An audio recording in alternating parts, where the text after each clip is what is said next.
Bienvenidos, viajeros del tiempo, a una historia que ha desafiado los siglos. Hoy nos sumergimos en el corazón de la Odisea, la epopeya griega que narra las hazañas de un hombre cuya astucia rivalizó con los dioses, cuya valentía enfrentó tormentas divinas y cuyos errores desataron la ira de los océanos. Su nombre, Odiseo, conocido por los romanos como Ulises, el rey de Ítaca, un héroe cuya vida se convirtió en leyenda. Pero esta no es una simple historia de espadas y escudos. Es un viaje de trampas mortales, criaturas de pesadilla y un hombre que, contra todo pronóstico, luchó por regresar a casa. Así que, prepárate, porque en las próximas horas te llevaré por un camino lleno de intriga, peligro y maravillas que han fascinado a generaciones. Y si te quedas hasta el final, descubrirás cómo un solo hombre desafió al mismísimo dios del mar y vivió para contarlo. Pero antes de zarpar, dejemos una cosa clara. La Odisea no es solo un cuento, es un reflejo de la humanidad, de nuestros deseos, miedos y la eterna lucha contra lo imposible. Escrita por Homero, un poeta cuya existencia sigue siendo un enigma. Esta obra maestra de la literatura griega, creada hace más de 2700 años, sigue resonando hoy. ¿Por qué? Porque habla de lo que significa ser humano, equivocarse, resistir y, sobre todo, no rendirse nunca. Ahora, imagina un mundo donde los dioses caminan entre mortales, donde un paso en falso puede enfurecer a un titán del océano y donde un hombre, armado solo con su ingenio, debe enfrentarse a lo inimaginable. Ese es el mundo de Odiseo, y su aventura comienza ahora. Antes de que te acomodes, cuéntame en los comentarios desde dónde nos estás escuchando y qué hora es para ti. Siempre es fascinante ver quién se une a nosotros desde todas partes del mundo. En estas noches de insomnio, mi objetivo es que te sumerjas en una experiencia única mientras concilias el buen sueño. Tómate un momento para darle un buen like al video y suscribirte. Acompáñame en esta aventura. Para entender la travesía de Odiseo, debemos retroceder al final de la guerra de Troya, un conflicto que marcó una era. Durante 10 largos años, los griegos sitiaron la ciudad de Troya, todo por recuperar a Helena, la mujer cuya belleza desató una guerra. Odiseo, rey de la pequeña isla de Ítaca, no quería ir. Fingió locura para evitar el reclutamiento, arando su campo con sal. Pero su truco fue descubierto. A regañadientes, se unió a la causa griega, dejando atrás a su esposa Penélope y a su hijo recién nacido, Telémaco. Pero Odiseo no era un guerrero cualquiera. Su mente era su arma más afilada. Fue él quien ideó el caballo de Troya, esa genial estratagema que permitió a los griegos infiltrarse en la ciudad y destruirla desde dentro. Victoria, gloria, un lugar en la historia, pero a un costo que Odiseo no podía imaginar. Con Troya reducida a cenizas, Odiseo y sus hombres cargaron sus barcos con tesoros y zarparon rumbo a Ítaca. 12 naves, llenas de guerreros cansados pero triunfantes, navegaban bajo un cielo que parecía bendecir su regreso. Pero los dioses tenían otros planes. Poseidón, señor de los mares, no olvidaba ni perdonaba. Durante la guerra, Odiseo había ofendido a los divinos, y su arrogancia pronto desataría una tormenta que cambiaría su destino para siempre. Lo que debería haber sido un viaje de semanas, se convirtió en una odisea de 10 años, plagada de horrores y maravillas que pondrían a prueba su alma. La guerra de Troya, que sirve como telón de fondo para la Odisea, se sitúa en el contexto de la Edad del Bronce tardía, alrededor del siglo XIII a.C., según estimaciones arqueológicas e históricas. La ciudad de Troya, ubicada en la actual Turquía, cerca del estrecho de los Dardanelos, era un centro comercial estratégico que controlaba rutas marítimas y terrestres entre Europa y Asia. Excavaciones lideradas por Heinrich Schliemann en el siglo XIX y continuadas por arqueólogos modernos han identificado el sitio de Hisarlik como la probable Troya, con múltiples capas de ocupación, siendo la capa séptima la asociada con el conflicto homérico. destruida por un incendio hacia 1180 a.C. En la mitología griega, la guerra comenzó cuando París, príncipe de Troya, raptó a Helena, esposa de Menelao, rey de Esparta. Este acto desencadenó una coalición de reinos aqueos, liderada por Agamenón, hermano de Menelao. Los griegos, provenientes de ciudades-estado como Micenas, Argos y Esparta, formaron un ejército diverso, reflejando la fragmentada pero culturalmente unida Grecia de la época. La guerra duró 10 años, un período que los historiadores interpretan como una exageración poética, aunque conflictos prolongados eran comunes debido a las limitaciones logísticas y tecnológicas de la época, como la dependencia de asedios y la falta de ejércitos permanentes. Odiseo, como rey de Ítaca, una isla rocosa y poco próspera en el mar Jónico, no era un líder militar de primer rango como Aquiles o Agamenón, pero su papel fue crucial.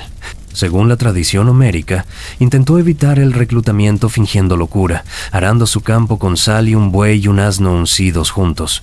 Palamedes, un emisario aqueo, lo desenmascaró colocando al pequeño Telémaco frente al arado, forzando a Odiseo a detenerse y revelar su cordura.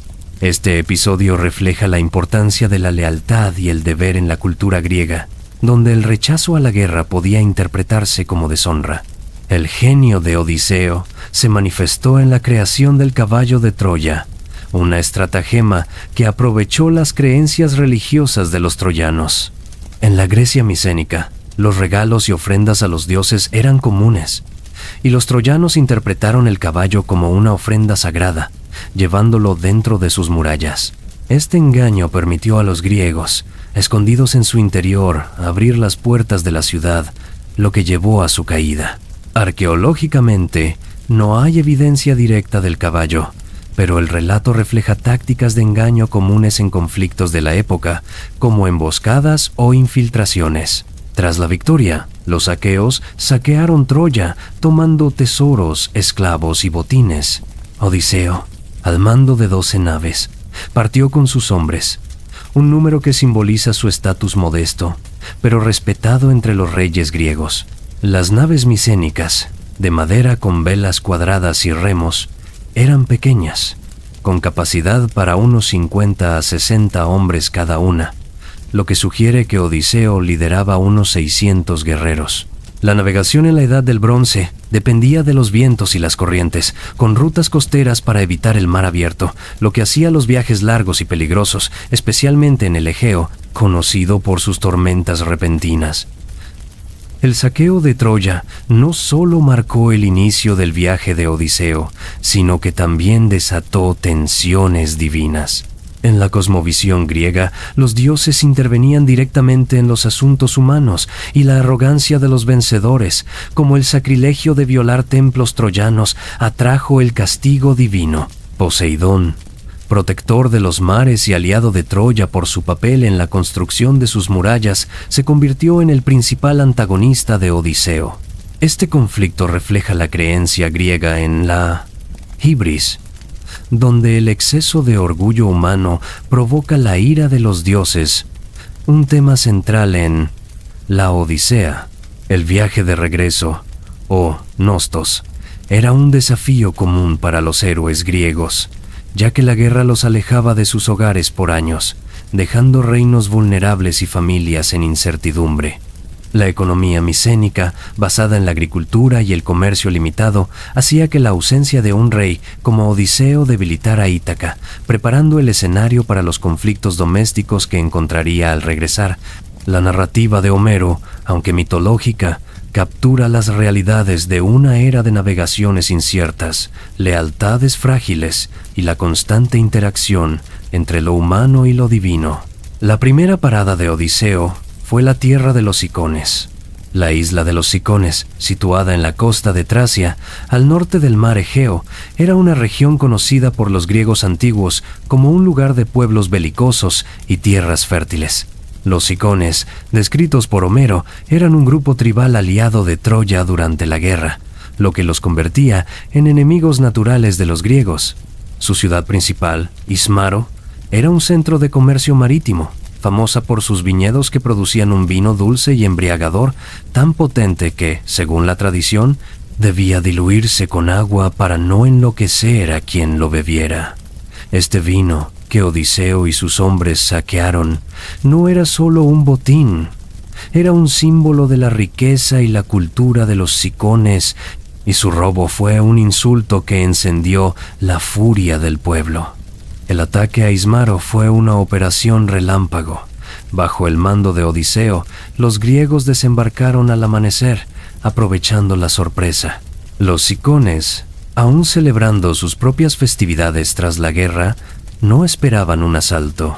Los hombres de Odiseo irrumpieron en la ciudad, blandiendo lanzas de bronce y escudos reforzados con cuero, arrasando mercados y almacenes.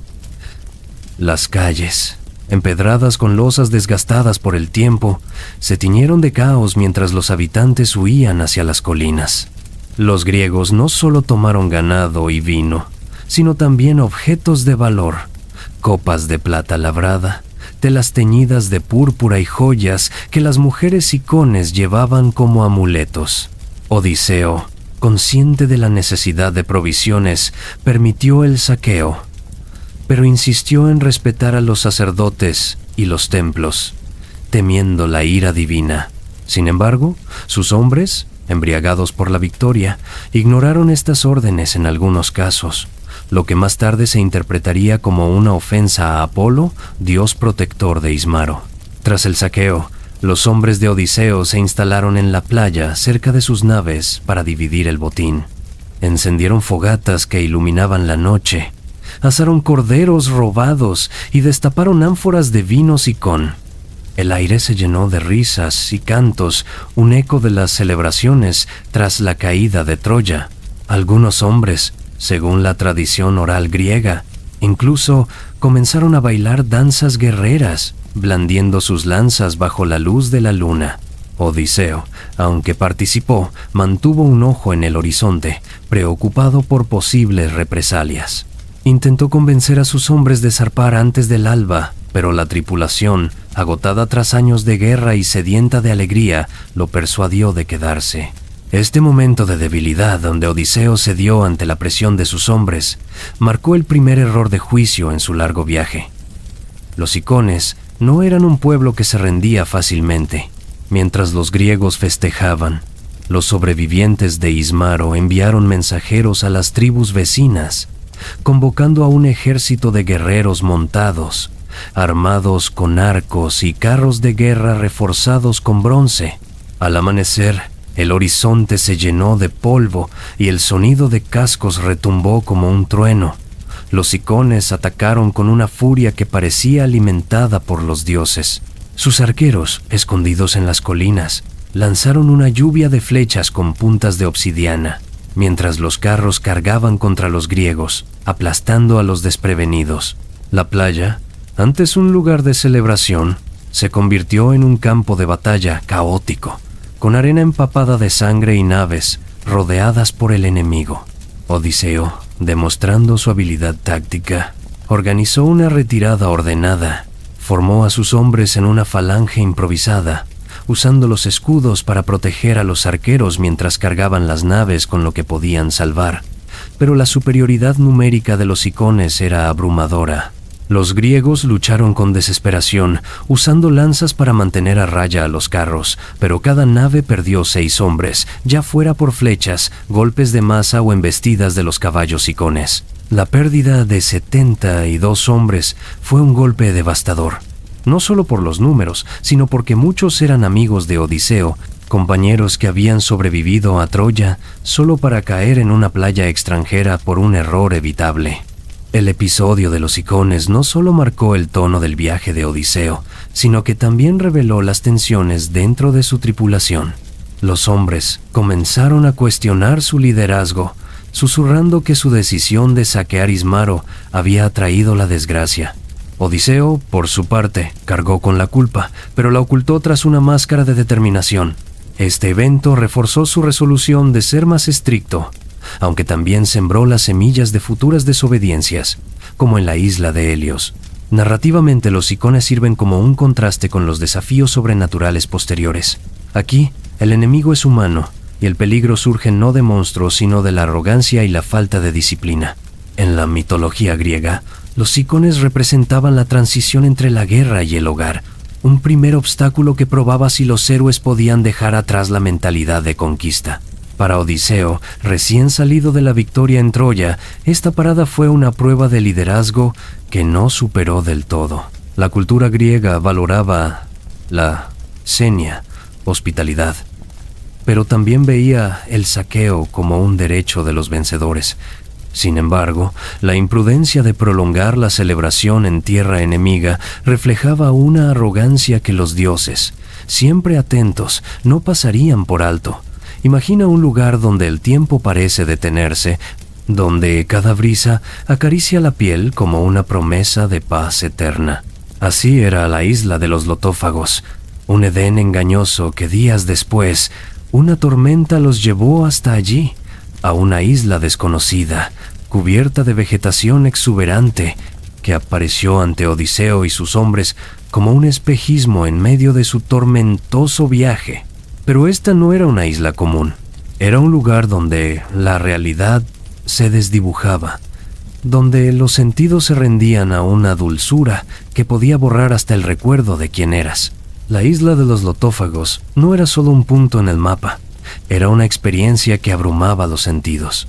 Al acercarse, las naves de Odiseo se deslizaban sobre aguas tan tranquilas que reflejaban el cielo como un espejo perfecto. La costa estaba bordeada por arenas blancas, salpicadas de conchas que brillaban como joyas bajo el sol. Más allá, un bosque de árboles altos se alzaba, sus ramas cargadas de flores carmesí y frutos dorados que parecían pulsar con una luz propia. El aire estaba impregnado de un aroma dulce, casi embriagador, que hacía que los hombres respiraran más despacio, como si cada inhalación los sumiera en un sueño. Pero había algo inquietante en esta perfección. La isla parecía viva, susurrando a los visitantes con una voz que no se oía, sino que se sentía en el pecho. Los pájaros no cantaban. En su lugar, un murmullo constante, como un coro lejano, llenaba el aire. Los griegos, acostumbrados a tierras ásperas y mares traicioneros, se sintieron al mismo tiempo atraídos y desconcertados por esta calma sobrenatural. En la mitología griega, los lugares así eran a menudo trampas divinas diseñadas para probar la fortaleza de los mortales. Y esta isla, aunque hermosa, escondía un veneno más sutil que cualquier espada. Los habitantes de la isla, los lotófagos, eran un enigma. No eran guerreros ni monstruos, sino un pueblo de apariencia frágil, con piel bronceada y cabellos largos que caían como cascadas. Vestían túnicas de lino tan finas que parecían flotar, y sus movimientos eran lentos, casi coreográficos, como si estuvieran sumidos en un sueño perpetuo. Sus rostros mostraban una serenidad perturbadora, con ojos que brillaban como si reflejaran un mundo que los demás no podían ver. No hablaban con palabras, sino con gestos suaves, ofreciendo a los visitantes los frutos dorados del loto, que sostenían como si fueran reliquias sagradas. Pero había algo profundamente inquietante en ellos. Los lotófagos no parecían recordar quiénes eran, ni de dónde venían. No había aldeas, ni templos, ni signos de una civilización organizada. Vivían como sombras, alimentándose solo del loto, que les daba una vida sin dolor, pero también sin propósito. En la Odisea, Homero no explica su origen, pero los mitos griegos sugieren que podrían haber sido mortales castigados por los dioses, o quizás devotos de una deidad olvidada que los condenó a esta existencia. Para los griegos, los lotófagos representaban el peligro de perder la identidad, un temor profundo en una cultura que valoraba la memoria y la gloria personal. El corazón de esta trampa era el loto, un fruto que no se parecía a nada que los griegos hubieran visto. No era una simple fruta, sino algo vivo, casi consciente. Su piel era suave, de un dorado que parecía absorber la luz, y al cortarlo, liberaba un néctar espeso que olía a miel y jazmín. Un solo bocado era suficiente para que el mundo se desvaneciera. Los hombres que lo probaron sintieron una oleada de calidez, como si todas sus heridas, físicas y emocionales, se disolvieran. Pero el precio era terrible. El loto borraba los recuerdos, los deseos, incluso el instinto de regresar a casa. En el contexto histórico, el loto podría estar inspirado en plantas reales con propiedades narcóticas, como el loto azul del Nilo o ciertas especies de amapolas usadas en el Mediterráneo antiguo. Los griegos conocían sustancias que alteraban la mente, y en sus mitos, estas eran a menudo asociadas con la intervención divina. El loto, sin embargo, iba más allá. No solo adormecía, sino que despojaba a los hombres de su humanidad, convirtiéndolos en reflejos de los lotófagos, atrapados en un limbo de felicidad vacía. La isla de los lotófagos no es solo un episodio de aventura, es una metáfora poderosa. En la cultura griega, la memoria era sagrada. Los héroes buscaban la kleos, la fama eterna que vivía en los relatos de sus hazañas. Perder la memoria era perderlo todo: familia, honor, identidad. El loto representaba la tentación de rendirse, de abandonar las luchas por una vida fácil. Para Odiseo, resistir esta trampa fue un acto de heroicidad tan grande como enfrentar a un monstruo, porque requería vencer no a un enemigo externo, sino a la debilidad interna. Esto era un reflejo de una preocupación universal, la seducción de la comodidad. En el mundo moderno, podemos ver ecos del loto en distracciones que nos alejan de nuestros objetivos, desde el exceso de tecnología hasta promesas de felicidad instantánea. Homero, hace más de 2000 años, ya entendía esta verdad. El verdadero heroísmo no está solo en las batallas, sino en seguir adelante cuando todo invita a detenerse. La isla de los lotófagos quedó atrás, pero su sombra acompañó a Odiseo. Cada vez que enfrentaba un nuevo desafío, una parte de él recordaba esa dulzura tentadora, esa promesa de olvido. Pero su amor por Ítaca, por Penélope, por Telémaco, era más fuerte que cualquier hechizo. Y así, nuestro héroe navegó hacia su próximo destino, sin saber que un gigante de un solo ojo lo esperaba para poner a prueba su ingenio como nunca antes. Este hombre, cuya mente es más afilada que cualquier espada, ha escapado de la tentación de un paraíso engañoso y ha pagado un precio amargo por sus errores en tierras hostiles. Pero el destino no le da respiro. Tras dejar atrás la isla de los lotófagos, los vientos traicioneros guiaron las naves de Odiseo a una costa desconocida, dominada por acantilados y cuevas que parecían susurrar secretos antiguos. La isla de los Cíclopes era un lugar de abundancia natural pero desprovisto de cultivo. Los campos estaban llenos de trigo salvaje, las vides crecían sin cuidado, y los rebaños pastaban sin pastores. Para los griegos, esto era un símbolo de desperdicio.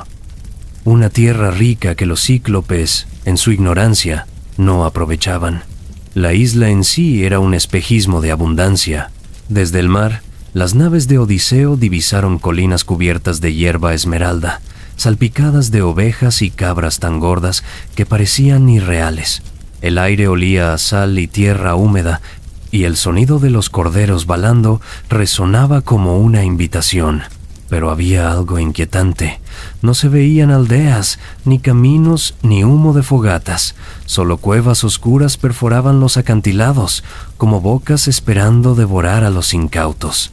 Odiseo, al llegar, no solo ve una oportunidad para abastecerse, sino un desafío para imponer su ingenio sobre un mundo sin reglas.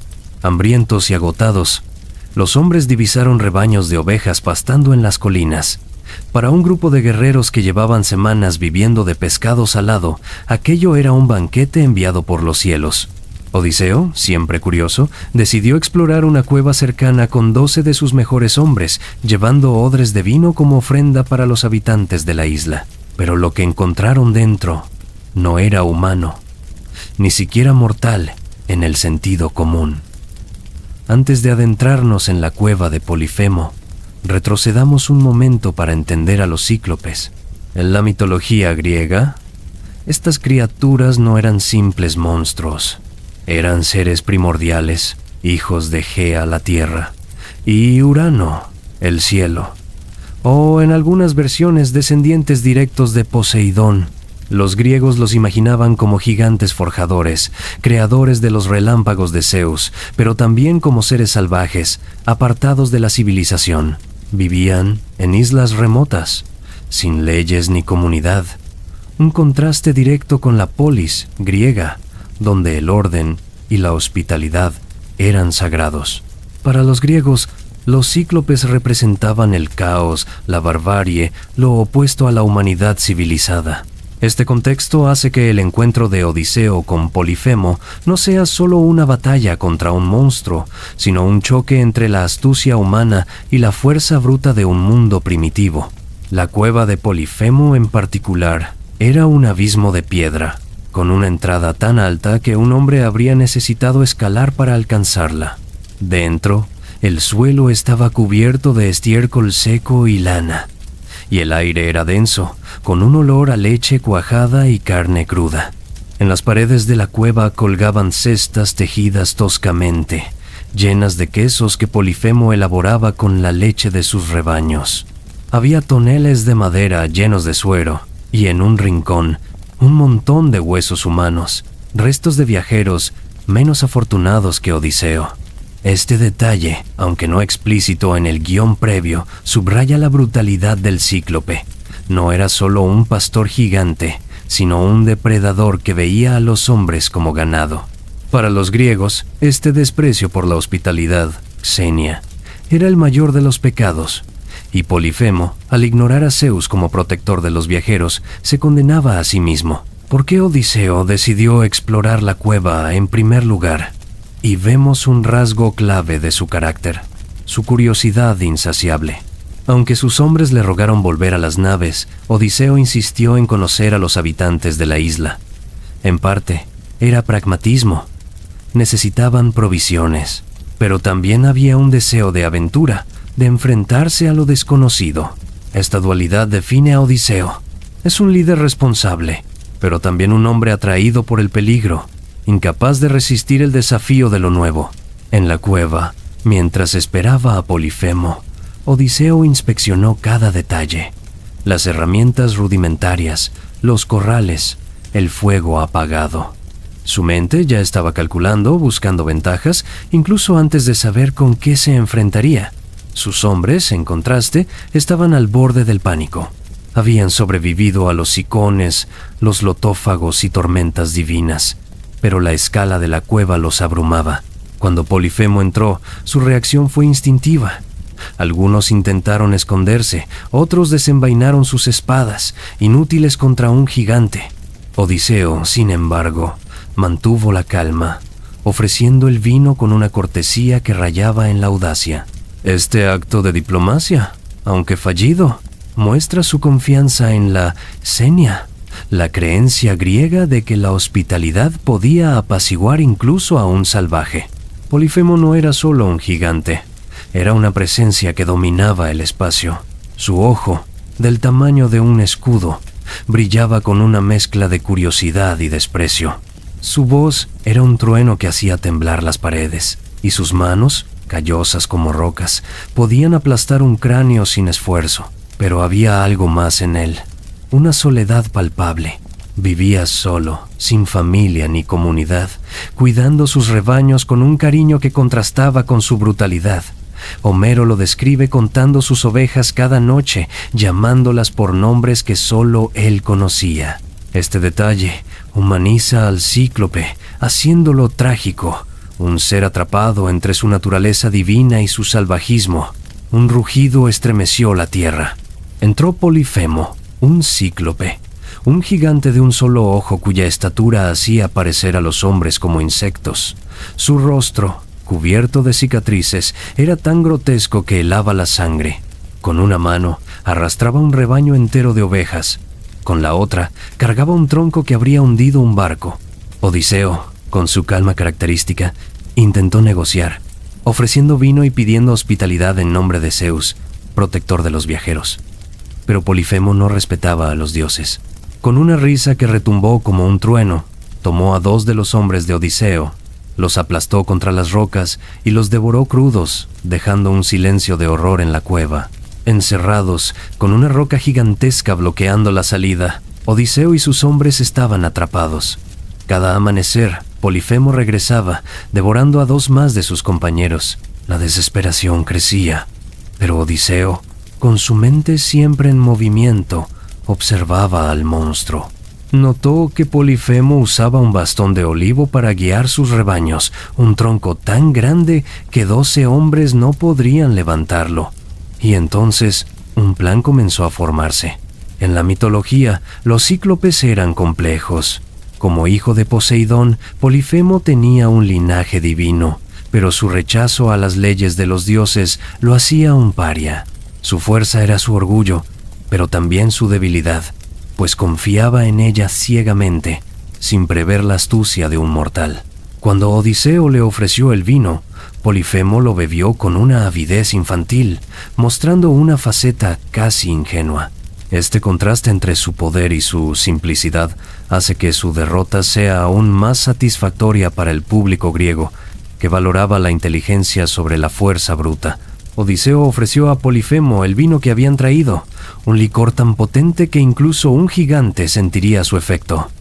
«Nadie me ha dado este regalo», dijo Odiseo, presentándose con un nombre falso. «Nadie». El cíclope, sediento, bebió con avidez, cayendo en un sueño profundo mientras balbuceaba.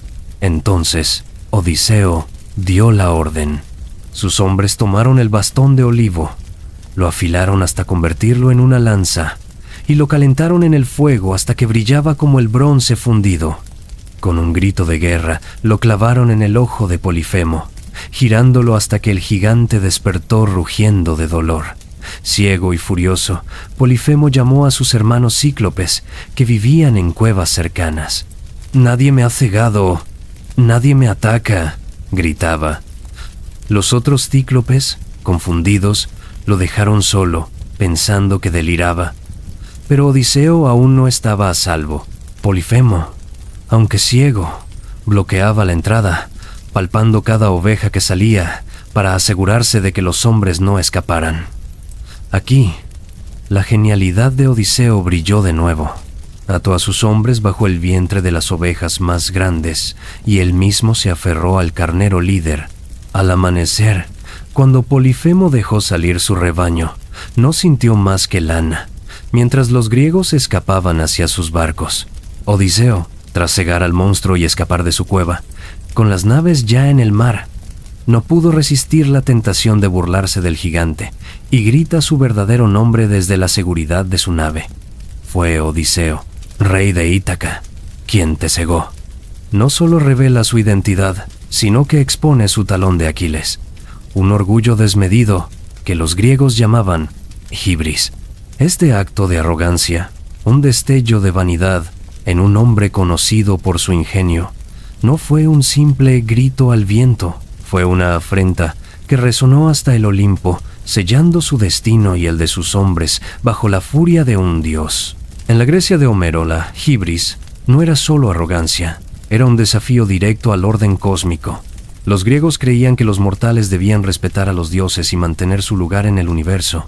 Actos de exceso, como jactarse de superar a los divinos o ignorar sus leyes, invitaban al castigo divino, conocido como Némesis. Odiseo, al proclamar su nombre, fue Odiseo, rey de Ítaca, quien te cegó. No solo se burló de Polifemo, sino que indirectamente desafió a los dioses al reclamar una victoria como si fuera invencible. En la cultura oral de la Grecia arcaica, historias como esta servían como advertencias. Los poetas, como Homero, narraban las hazañas de héroes para enseñar lecciones morales. La hibris de Odiseo era un recordatorio para las audiencias. Incluso los más grandes pueden caer si olvidan su lugar. Este concepto resonaba especialmente en una sociedad donde el honor personal, timé, era crucial, pero debía equilibrarse con la humildad ante lo divino. Polifemo no era un simple monstruo, era hijo de Poseidón, dios del mar, y la ninfa Tusa. Este detalle, que Odiseo desconocía al entrar en la cueva, eleva la gravedad de su arrogancia. En la mitología griega, los cíclopes eran seres primordiales, forjadores de los rayos de Zeus, pero Polifemo, como pastor solitario, representaba una versión más salvaje y menos civilizada. Su conexión con Poseidón lo hacía intocable para un mortal prudente, pero Odiseo, cegado por su triunfo, ignoró las posibles consecuencias de ofender a un hijo de un dios. Polifemo, rugiendo de rabia, lanzó rocas colosales hacia el mar, creando olas que casi hunden las naves. Pero lo peor no fue su fuerza. Polifemo era hijo de Poseidón, y en su furia invocó a su padre, rogándole que maldijera a Odiseo, que le negara el regreso a casa o lo condenara a perderlo todo. El cielo se oscureció, los vientos rugieron, y Odiseo sintió, por primera vez, el peso de haber enfurecido al dios de los mares. No solo se muestra la astucia de Odiseo, sino también su humanidad. Su inteligencia lo salvó, pero su arrogancia le costó caro. En la cultura griega, la ibris, el exceso de orgullo, era un pecado que los dioses castigaban sin piedad. Y Poseidón, ahora, tenía una deuda personal con el rey de Ítaca. Tras escapar del cíclope, los vientos llevaron a Odiseo a una isla que parecía sacada de un sueño, el hogar de Eolo, señor de los vientos. Este dios menor, de carácter jovial, recibió a los griegos con banquetes y cuentos. Fascinado por las historias de Odiseo sobre Troya, Eolo decidió ayudarlo. Le entregó un odre de cuero, sellado con magia, que contenía todos los vientos contrarios, dejando solo el suave céfiro para guiarlos a Ítaca. Por primera vez en meses, Odiseo vio su hogar al alcance de la mano. Durante 9 días y 9 noches, Odiseo no durmió, sosteniendo el odre con sus propias manos, pero cuando Ítaca apareció en el horizonte, el agotamiento lo venció y cayó en un sueño profundo. Sus hombres, consumidos por la envidia, susurraban entre ellos: ¿qué tesoro guarda Odiseo en ese saco? ¿Oro? ¿Joyas? Creyendo que su capitán los engañaba, abrieron el odre. Los vientos prisioneros estallaron con la furia de una tempestad, lanzando las naves lejos de Ítaca, de vuelta al caos del mar abierto. Odiseo despertó para encontrar su hogar desvaneciéndose en la distancia. La traición de sus hombres fue un golpe más duro que cualquier monstruo. Regresaron a la isla de Eolo, pero el dios, enfurecido por su imprudencia, los expulsó, negándoles ayuda. Ahora, sin aliados divinos, Odiseo enfrentaba un mar aún más hostil, con la certeza de que Poseidón observaba cada uno de sus pasos. Con el corazón apesadumbrado, Odiseo y sus hombres navegaban hacia un nuevo peligro, una isla habitada por un pueblo de caníbales gigantes y otra donde la magia de una hechicera podía convertir a los hombres en bestias. ¿Podría Odiseo mantener unida a su tripulación tras tantas pérdidas? ¿Y cómo enfrentaría la creciente furia de un dios que no descansaría hasta verlo destruido? Tras ser expulsados por Eolo, las naves de Odiseo, golpeadas por tormentas implacables, llegaron a una bahía de aguas cristalinas, flanqueada por acantilados que parecían protegerla del caos del mar. Los hombres, agotados y hambrientos, vieron en aquel lugar un refugio. Odiseo, siempre cauto, amarró su nave fuera del puerto, enviando a 3 exploradores a investigar la tierra. Pero esta no era una isla de bienvenida. Era el hogar de los lestrigones, un pueblo de gigantes caníbales cuya ferocidad hacía parecer a los cíclopes como simples pastores. Los exploradores no regresaron. En su lugar, una sombra cubrió el puerto. Los lestrigones, con cuerpos como torres y manos capaces de aplastar a un hombre como a una nuez, aparecieron en los acantilados. Con risas guturales, lanzaron rocas del tamaño de casas sobre las naves atrapadas en la bahía. El agua se tiñó de rojo mientras los barcos se astillaban y los hombres gritaban, impotentes. Algunos fueron ensartados con lanzas gigantes y llevados a las cuevas de los lestrigones como trofeos para un festín inhumano. Odiseo, desde su nave fuera del puerto, cortó las amarras y ordenó remar con todas sus fuerzas.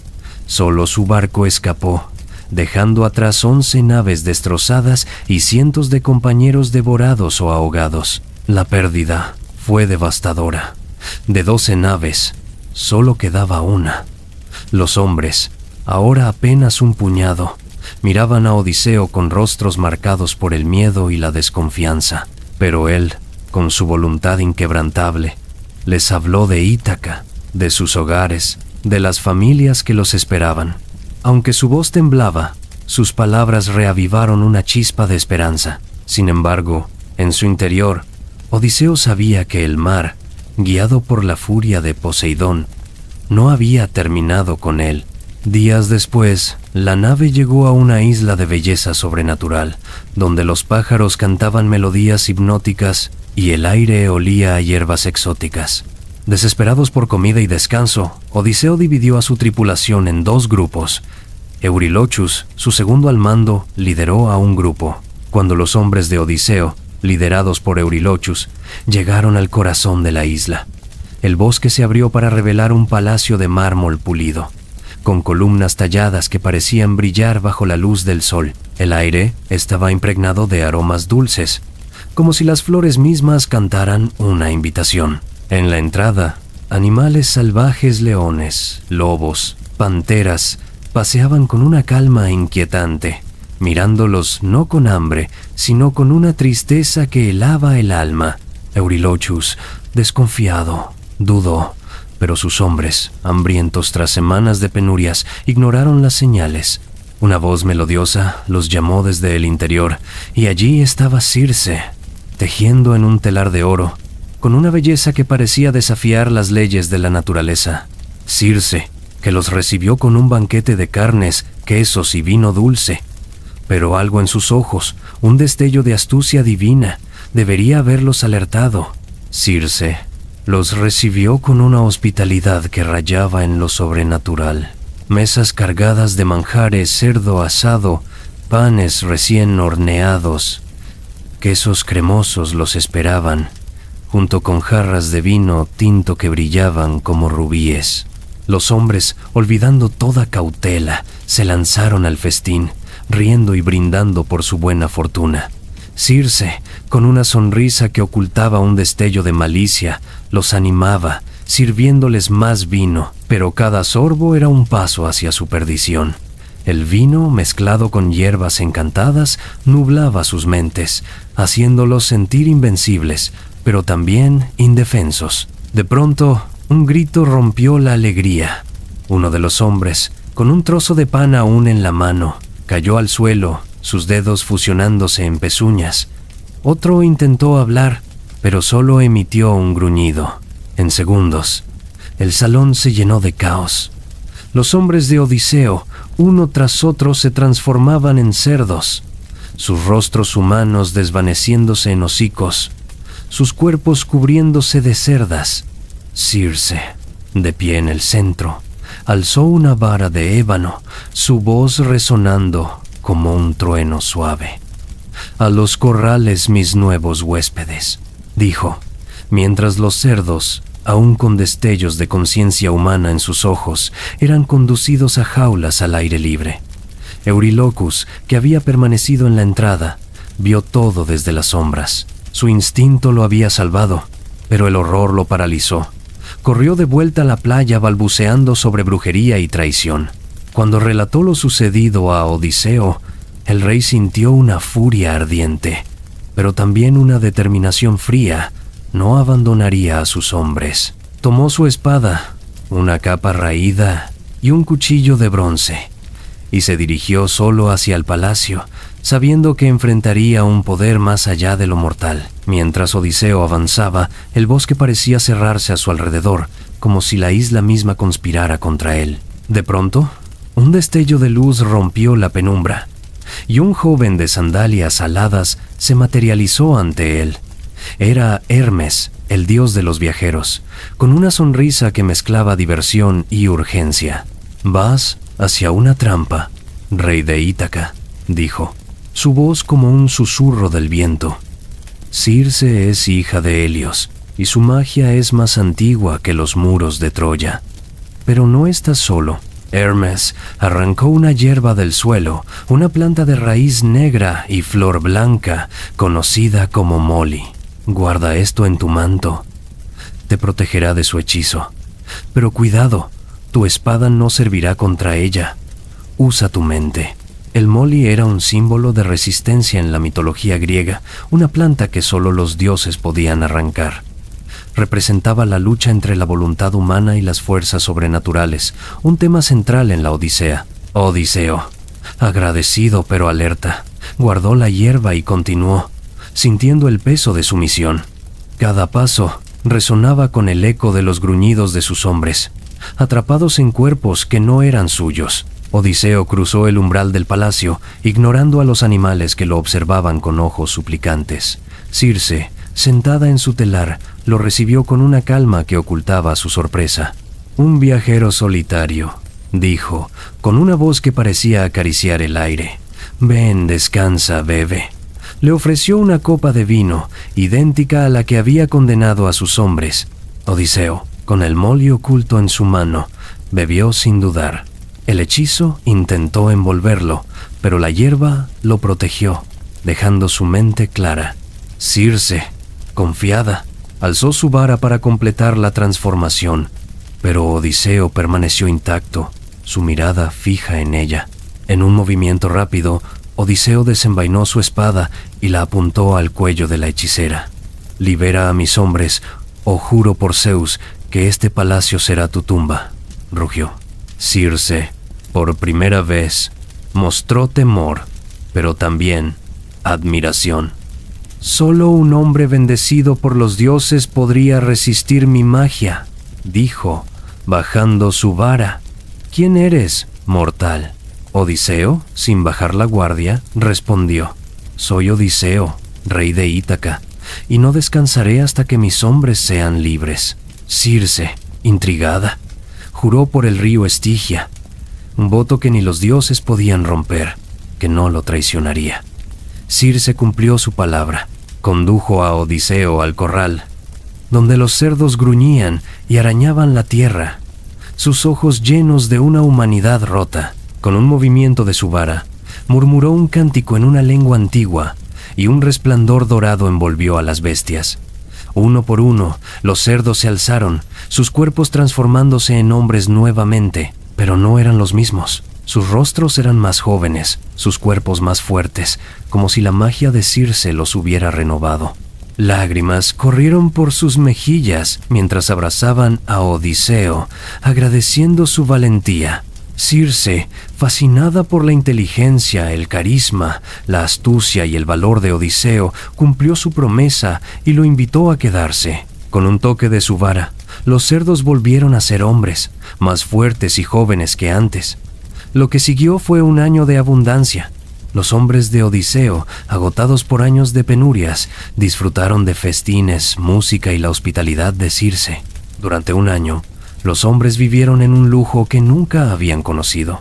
Los salones resonaban con risas, los jardines ofrecían frutas que parecían derretirse en la boca, y Circe, con su conocimiento de hierbas y estrellas, compartía secretos que deslumbraban incluso a Odiseo.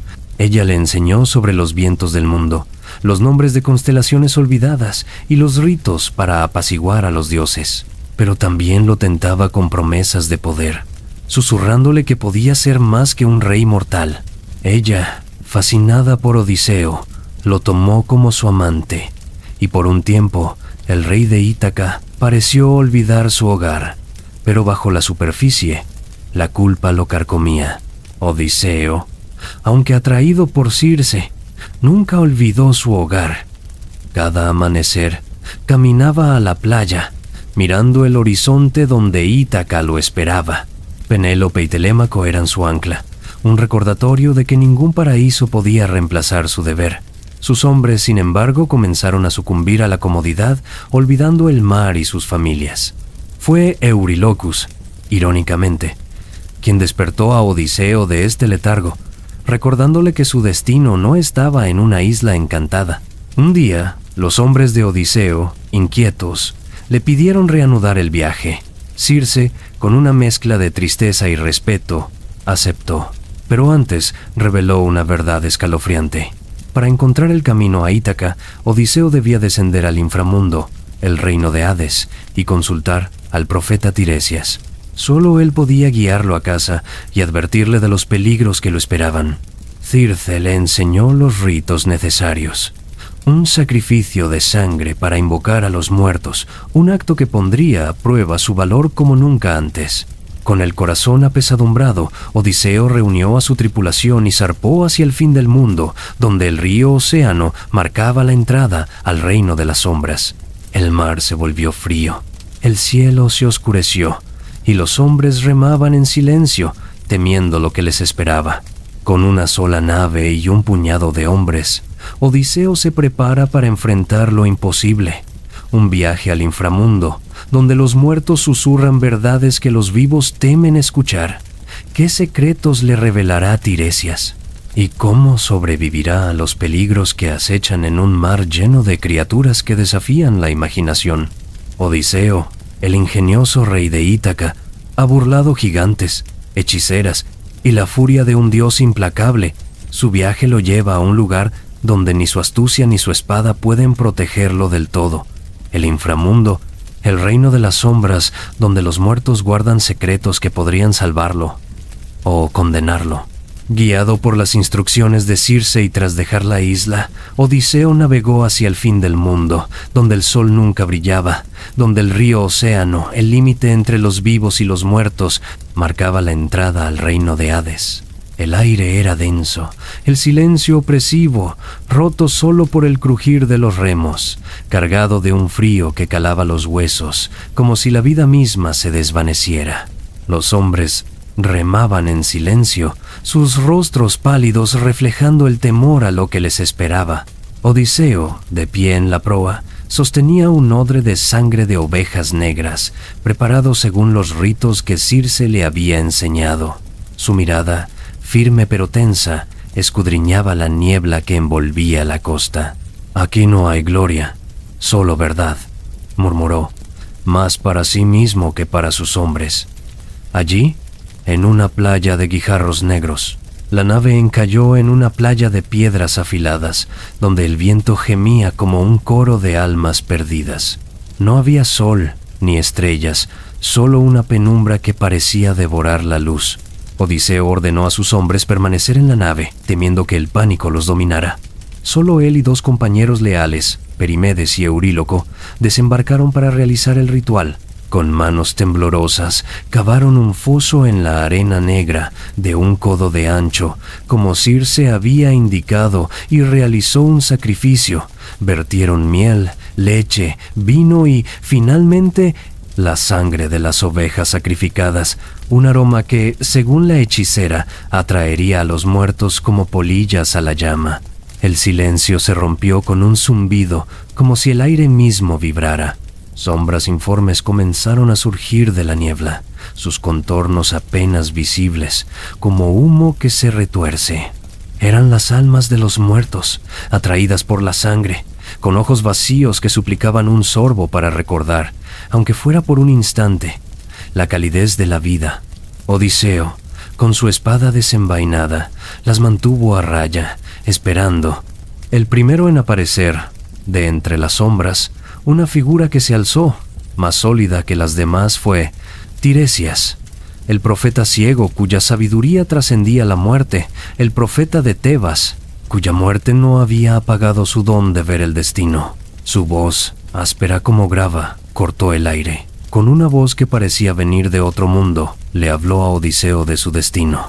«Odiseo, hijo de Laertes, tu camino está maldito por la ira de un dios», advirtió.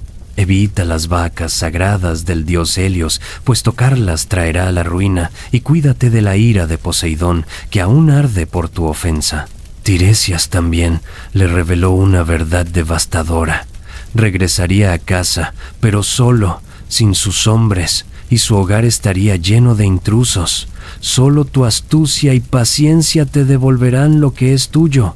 Odiseo, con el corazón apretado, escuchó en silencio, sabiendo que cada palabra era un peso más sobre sus hombros.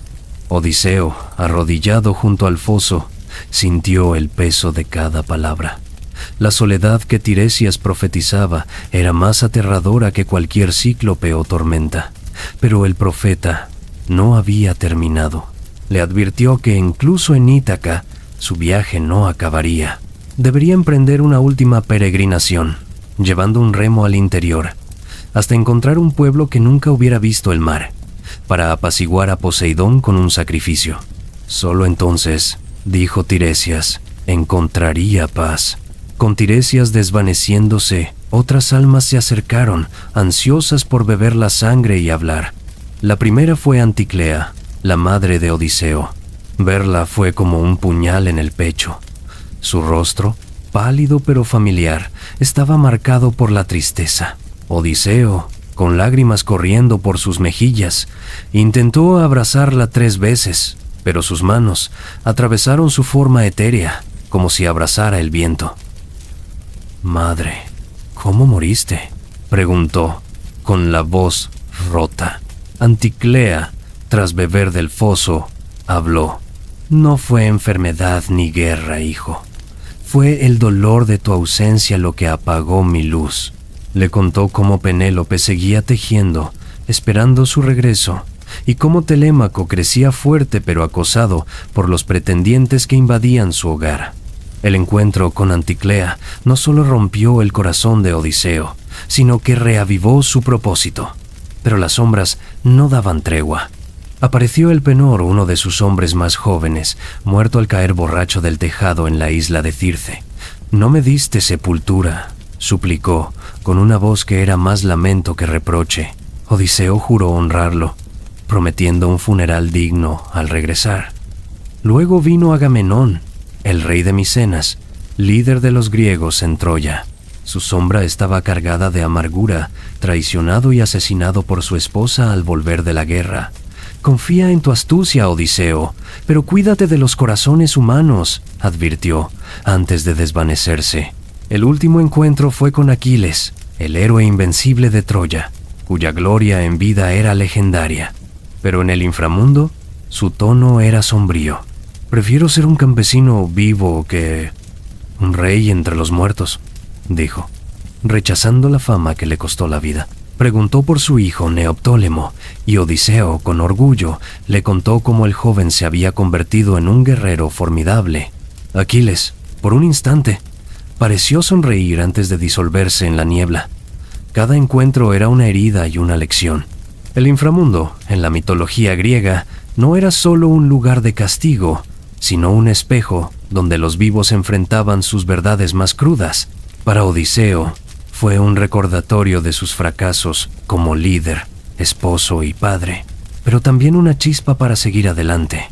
La culpa por la muerte de su madre, el dolor por sus hombres perdidos y la certeza de un hogar en caos lo transformaron. Ya no era solo el héroe astuto de Troya, era un hombre que cargaba con el peso de sus elecciones y la esperanza de redimirse. En la cultura griega, el inframundo no era el infierno cristiano, sino un reino de sombras donde todos, héroes o villanos, terminaban. Gobernado por Hades y su reina Perséfone, era un lugar de memoria y verdad, donde los muertos podían hablar, pero solo con un precio. El descenso de Odiseo, conocido como Nequía, es uno de los primeros ejemplos en la literatura de un viaje al más allá, inspirando historias posteriores como la Eneida de Virgilio. Para los griegos, este episodio no solo era un momento de terror, sino una reflexión sobre la mortalidad y el valor de la vida frente a la eternidad. Con las verdades del inframundo grabadas en su alma, Odiseo zarpa hacia nuevos desafíos, el canto de criaturas que seducen con promesas imposibles y un pasaje donde la muerte acecha en cada ola lo esperan. ¿Podrá su astucia protegerlo de lo que viene? ¿Y cómo llevará el peso de saber que su hogar está en peligro? Antes de partir de la isla de Circe, la hechicera, con sus ojos brillando como brasas, tomó a Odiseo aparte y le habló de los peligros que acechaban en su camino. Entre ellos, destacó a las sirenas, criaturas cuya existencia era un susurro en los mares, temidas incluso por los marineros más curtidos. «Sus voces son un veneno dulce», le advirtió. «Una melodía que promete todo lo que tu corazón desea, conocimiento, gloria, amor eterno, pero es una trampa. Quienes las escuchan olvidan el mundo, se estrellan contra las rocas y mueren en un éxtasis vacío. Circe, con una mezcla de respeto y preocupación, le dio un consejo crucial. Si quieres escucharlas y sobrevivir, átate al mástil con cuerdas que no puedas romper y ordena a tus hombres taparse los oídos. Solo así escaparás. Odiseo, cuya curiosidad era tan grande como su astucia, sintió un escalofrío. La idea de escuchar algo tan poderoso, tan prohibido, lo atraía como una llama a una polilla. Pero sabía que este no era un desafío para enfrentar con espada o escudo. Era una batalla contra sí mismo, contra los deseos más profundos de su alma. Con las advertencias de Tiresias grabadas en su mente, Odiseo y sus hombres zarparon de nuevo. De regreso en la nave, Odiseo reunió a su tripulación, un grupo reducido tras tantas pérdidas. Sus rostros, marcados por el cansancio y el miedo, lo miraban en busca de liderazgo. «Pronto pasaremos por un lugar donde la muerte canta», les dijo, con una voz que mezclaba autoridad y advertencia. «No podemos evitarlo, pero podemos protegernos. Cada uno de ustedes tapará sus oídos con cera. Yo escucharé, pero estaré atado al mástil. No importa cuánto grite o suplique, no me desaten». Los hombres, aunque nerviosos, confiaban en su capitán. Tomaron cera de abeja, calentada al sol, y sellaron sus oídos, convirtiendo el mundo en un silencio forzado. Odiseo, mientras tanto, permitió que lo ataran con cuerdas tan apretadas que cortaban su piel, asegurándose de que ni su fuerza ni su desesperación pudieran liberarlo. El mar estaba inquietantemente calmado, una quietud que parecía burlarse de los peligros que habían enfrentado. Las olas apenas lamían el casco de la nave, y el cielo, de un azul pálido, no mostraba señales de tormenta. Pero Odiseo, de pie en la proa, sentía una opresión en el pecho. Las rocas que marcaban el territorio de las sirenas comenzaron a aparecer, afiladas como cuchillos, cubiertas de restos de barcos destrozados. Huesos humanos brillaban bajo el sol, un recordatorio macabro de los que no habían resistido. Los hombres remaban en silencio, sus oídos sellados, sus ojos fijos en Odiseo, que permanecía atado al mástil, vigilante. Entonces lo escuchó. Al principio era apenas un susurro, un eco que parecía venir del agua misma, pero pronto la melodía creció, clara como el cristal, tejida con voces que no pertenecían a este mundo. Era una armonía imposible, una mezcla de lamento y promesa que envolvía el corazón como una caricia. Odiseo, incluso con su mente preparada, sintió que su voluntad temblaba. Las sirenas no eran solo criaturas. Eran la encarnación de los deseos más profundos, un espejo de los anhelos que todo hombre lleva dentro. Desde las rocas, las sirenas comenzaron a cantar específicamente para Odiseo. No eran las criaturas grotescas que algunos marineros imaginaban. Sus rostros eran de una belleza sobrenatural, con ojos que parecían ver dentro de su alma. Sus cuerpos, mitad mujer, mitad ave, se movían con una gracia que hipnotizaba. Oh Odiseo, héroe de Troya, arquitecto del caballo que derribó murallas. Cantaban, sus voces entrelazándose como hilos de oro. Ven a nosotras, y te revelaremos los secretos del cosmos. Conocerás el destino de los dioses, la verdad de la guerra, el amor que trasciende el tiempo. Cada palabra era un anzuelo. Odiseo sintió que su mente se fragmentaba.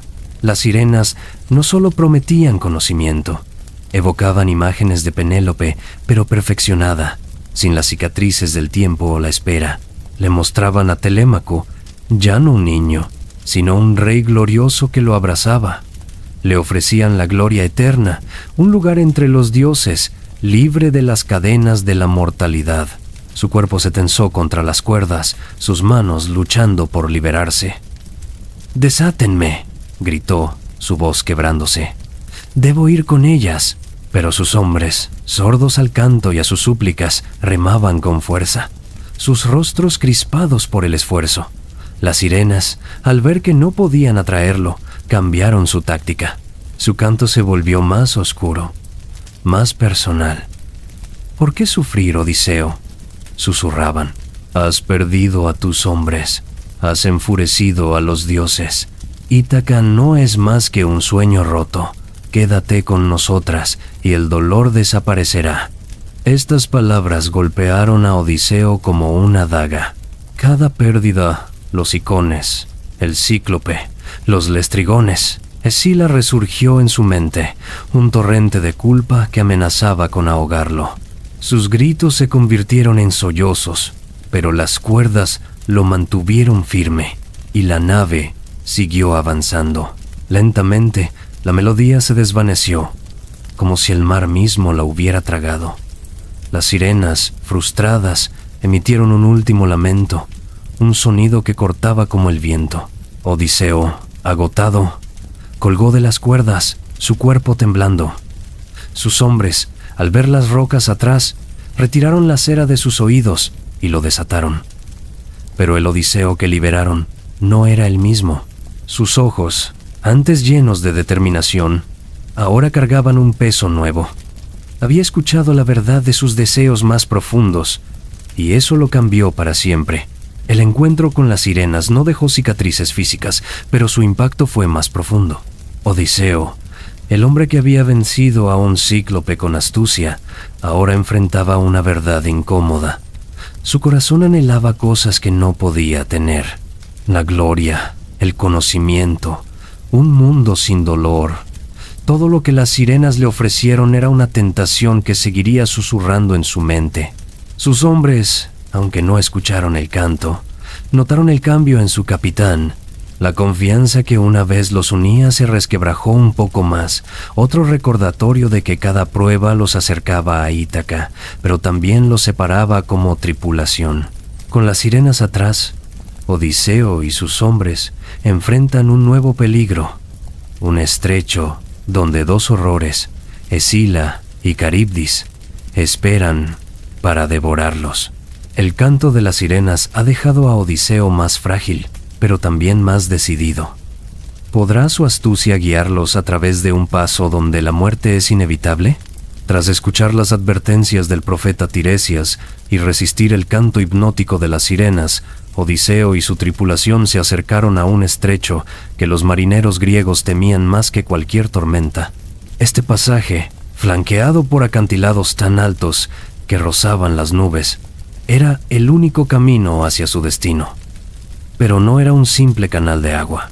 A un lado, Caribdis, un remolino vivo cuya hambre insaciable podía tragar un barco entero y escupir sus restos al fondo del océano. Al otro, Escila, una abominación de 6 cabezas, encaramada en una cueva, lista para arrancar a los hombres de la cubierta con la precisión de un depredador. Circe había advertido que no había escapatoria sin sacrificio.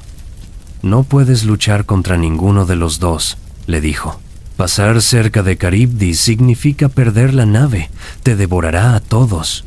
Acercarse a Escila, perder hombres, tomará a 6 de tus hombres, 1 por cada cabeza. Elige el menor sacrificio.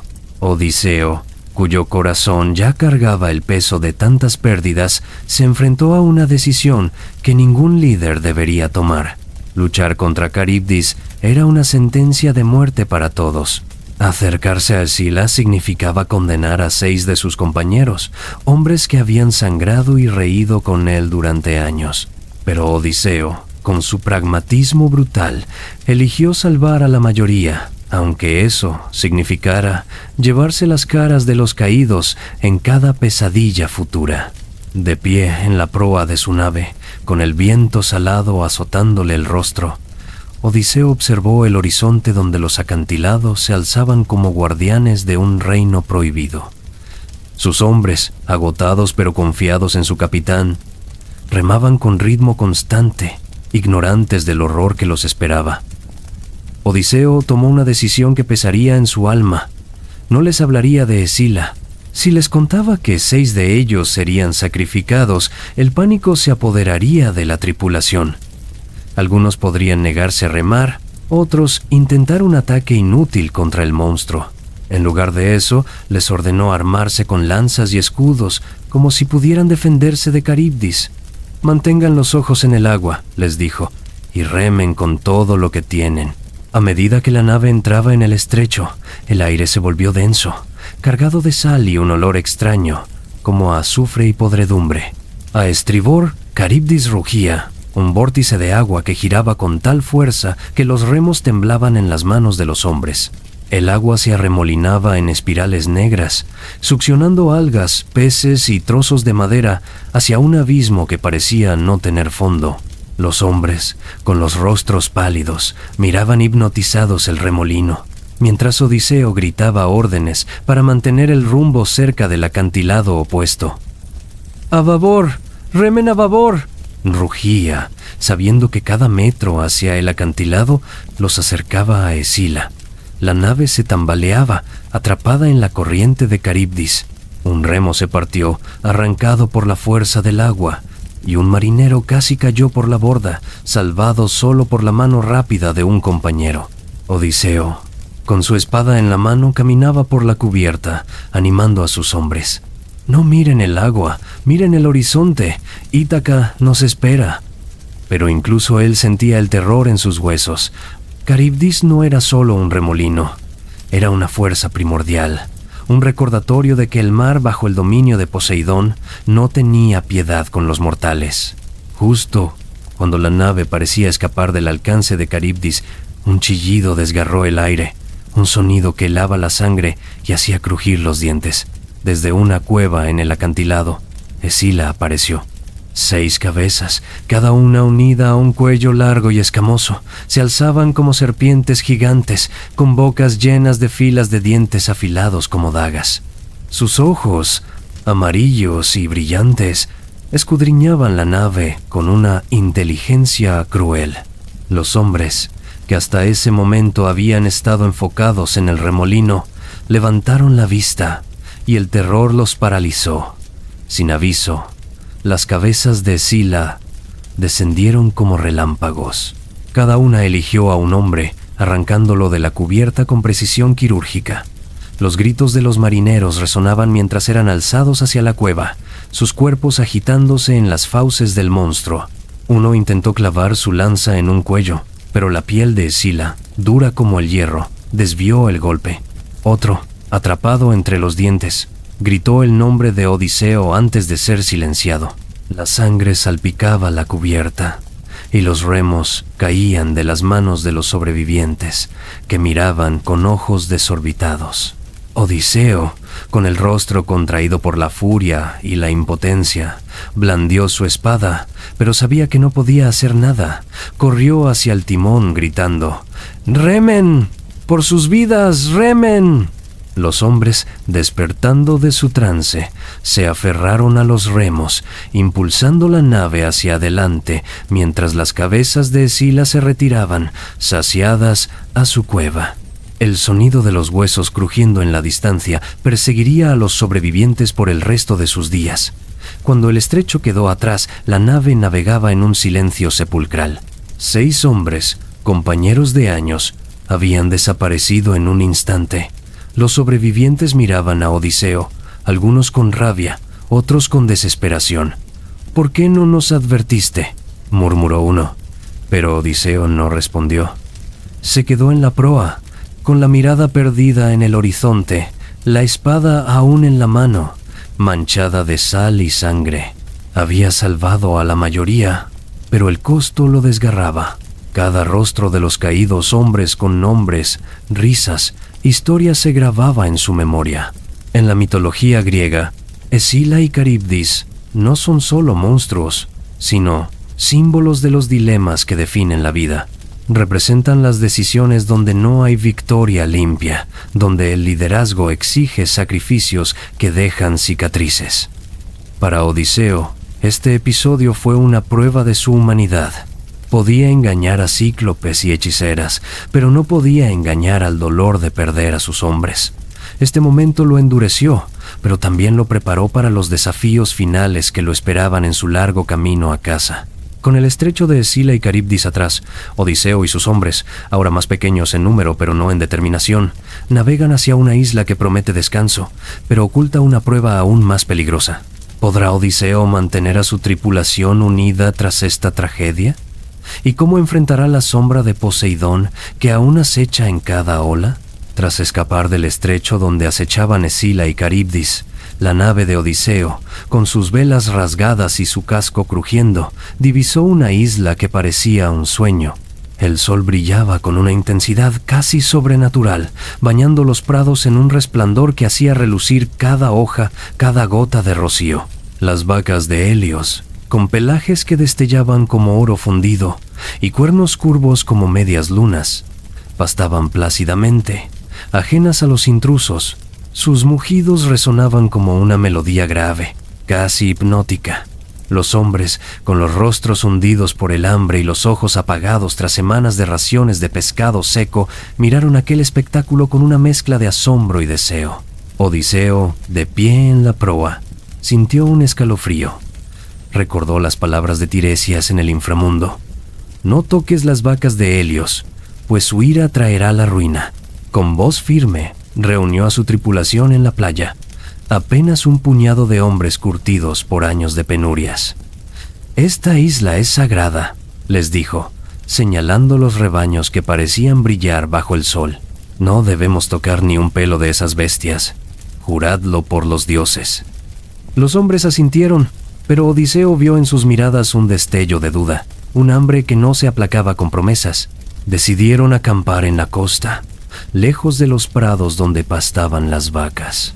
Odiseo ordenó pescar y recolectar frutos silvestres, aunque los arbustos de la isla daban bayas pequeñas y amargas, apenas suficientes para calmar el estómago. Los hombres trabajaban en silencio, lanzando redes al mar y escarbando entre las rocas en busca de cangrejos. Pero cada tanto, sus ojos se desviaban hacia las colinas, donde las vacas de Helios se movían con una gracia que parecía burlarse de su miseria. Al tercer día, el cielo cambió. Nubes negras, densas como el carbón, se alzaron en el horizonte y un viento helado comenzó a azotar la isla. El mar, antes tranquilo, se encrespó, lanzando espuma contra las rocas y haciendo imposible pescar. Odiseo reconoció la mano de los dioses en aquella tormenta. «Es una prueba», murmuró mirando al cielo. Ordenó reforzar el campamento, amarrando la nave a un peñasco y cubriendo las provisiones con lonas.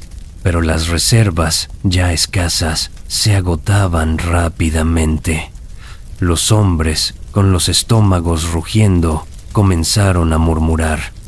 La tormenta no cedió.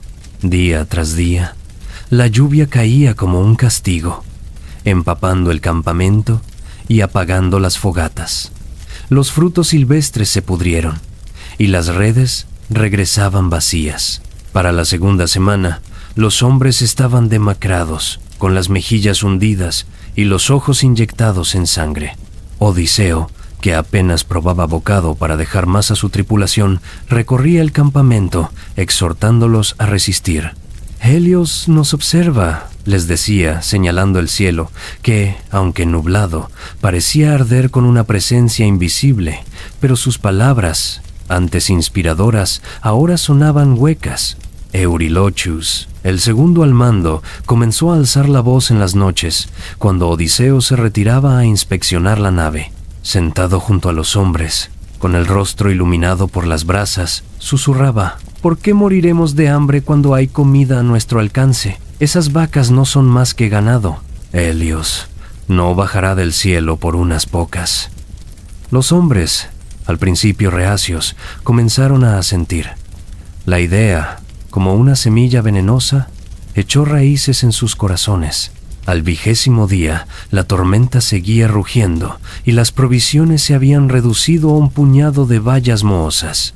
Odiseo, agotado por la vigilia constante, decidió alejarse del campamento para orar en un promontorio rocoso, buscando la guía de Atenea. Arrodillado bajo la lluvia, con las manos alzadas al cielo, suplicó fuerza para mantener a sus hombres en el camino correcto, pero mientras él rogaba, Eurylochus convocó a la tripulación en la playa. Odiseo nos lleva a la muerte, dijo, con una voz cargada de desafío. Helios no nos castigará por comer para sobrevivir. Sacrificaremos las vacas como ofrenda, y los dioses lo entenderán. Un grupo de 6 hombres, liderados por Eurylochus, se internó en los prados al amanecer. Las vacas, confiadas, no huyeron. Con un golpe rápido, derribaron a una de las bestias, cuya sangre dorada manchó la hierba. El mugido de agonía resonó por la isla, un sonido que hizo temblar la tierra. Rápidamente, sacrificaron 5 vacas más, cortando la carne con cuchillos de bronce y encendiendo una fogata con ramas secas. El olor de la carne asada, jugosa y chisporroteante, llenó el aire, y los hombres, riendo como niños, se reunieron alrededor del fuego, devorando pedazos aún humeantes. Odiseo, alertado por el olor y los gritos, bajó del promontorio a toda velocidad. Al llegar, vio el espectáculo. Sus hombres, con las manos y rostros manchados de grasa, comiendo bajo un cielo que parecía hervir. Las pieles de las vacas, aún brillantes, yacían en el suelo, y los huesos, apilados en un altar improvisado, humeaban como una ofrenda blasfema. «¡Necios!», rugió Odiseo, arrancando un pedazo de carne de las manos de Eurylochus. «Habéis condenado a todos». Los hombres, sobrios de repente, miraron al cielo, donde las nubes se arremolinaban como un vórtice. De pronto, un silencio sobrenatural cayó sobre la isla. Las vacas sacrificadas, o lo que quedaba de ellas, comenzaron a moverse. Las pieles se estremecieron, los huesos crujieron, y un mugido fantasmal resonó desde el altar, como si las bestias maldijeran a los profanadores. Los hombres retrocedieron, aterrorizados, mientras el suelo temblaba. Odiseo, con el rostro pálido, ordenó apagar el fuego y arrojar los restos al mar, pero era inútil. Helios, desde su carro celestial, había visto todo. Su furia llegó a Zeus, quien, como árbitro de los dioses, decidió un castigo ejemplar. La tormenta cesó al día siguiente, como si los dioses quisieran que los hombres enfrentaran su destino en el mar.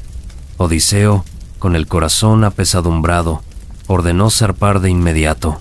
Los hombres, ahora silenciosos y temerosos, remaron con manos temblorosas. Apenas dejaron la isla atrás, el cielo se partió. Un relámpago, blanco como el fuego, golpeó el mástil, incendiando la vela. La nave crujió, astillándose bajo la fuerza de una ola colosal. Los hombres gritaban, aferrándose a los restos, pero el mar, como una bestia viva, los tragó uno a uno. Eurylochus, con los ojos llenos de arrepentimiento, fue el último en desaparecer bajo las olas. Odiseo, aferrado a un fragmento del mástil, flotó a la deriva, con el sol de Helios quemándole la piel como un recordatorio de su fracaso. Había perdido todo: su nave, sus hombres, su última esperanza de un regreso triunfal. El mar, ahora calmado, parecía burlarse de él, llevándolo hacia un destino desconocido. Con la ira de Helios consumada, Odiseo queda solo, a merced de las olas, pero su historia no termina aquí. Una isla lejana, hogar de una ninfa que lo amará y lo aprisionará, lo espera. ¿Podrá Odiseo, roto pero indomable, encontrar el camino a Ítaca? ¿O será este el fin de su leyenda? Tras la furia de Poseidón, que destrozó su frágil balsa, Odiseo fue arrastrado por corrientes implacables, con el cuerpo magullado y el alma al borde del colapso. Días sin comida, noches sin esperanza, luchando contra un mar que parecía decidido a reclamarlo. Fue entonces cuando, como un milagro, la corriente lo llevó a una playa de arena blanca, bordeada por palmeras que susurraban con la brisa. Allí, medio muerto, fue encontrado por Calipso, una ninfa de belleza tan radiante que el mismísimo sol parecía palidecer ante ella. Sus cabellos dorados caían como ríos de luz, y sus ojos, profundos como el océano, escondían un poder divino que podía calmar o destruir. Calipso, hija de Atlas, llevó a Odiseo a su palacio, un lugar que desafiaba la imaginación. Columnas de mármol talladas con flores que parecían moverse, fuentes que cantaban melodías al fluir, y jardines donde los frutos maduraban sin cesar. Con manos gentiles, lo curó, alimentándolo con ambrosía y vistiéndolo con túnicas tejidas con hilos que brillaban como estrellas. Pero esta hospitalidad no era desinteresada. Calipso, solitaria en su isla de Ogygia, vio en Odiseo algo más que un náufrago, un hombre cuya mente y espíritu rivalizaban con los dioses, y así decidió que no lo dejaría partir. Durante 7 años, Odiseo vivió una vida que cualquier mortal envidiaría. Los días comenzaban con el canto de pájaros que parecían conocer cada melodía del mundo. Calipso, con su voz como un hechizo, narraba historias de los dioses, de la creación del cosmos, de secretos que ningún mortal había escuchado. Los banquetes eran interminables. Mesas cargadas de higos dulces, pan recién horneado, pescado fresco sazonado con hierbas que crecían solo en su isla. Las noches eran cálidas, con Calipso a su lado, ofreciéndole un amor que prometía borrar todo dolor. Pero este esplendor era una jaula dorada. Cada amanecer, Odiseo se sentaba en la orilla, mirando el horizonte donde Ítaca lo esperaba. Las lágrimas corrían por su rostro, no por la belleza que lo rodeaba, sino por lo que había perdido. Penélope, con su risa suave, Telémaco, que crecía sin conocer a su padre, su hogar, ahora solo un recuerdo borroso. Calipso, aunque lo amaba, no entendía su dolor. «¿Por qué lloras?», preguntaba, su voz mezclando dulzura y reproche. «Aquí tienes todo, belleza, abundancia, incluso la eternidad si la aceptas». Porque Calipso le ofreció lo impensable, la inmortalidad, un lugar junto a ella como Dios, libre del dolor y la muerte. Este ofrecimiento era la prueba suprema.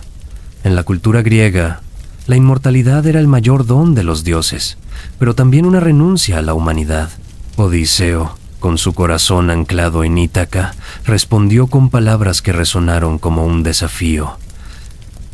«Te agradezco, Calipso, pero elijo la vida mortal, el dolor de mi hogar, el amor de mi esposa, aunque signifique envejecer y morir».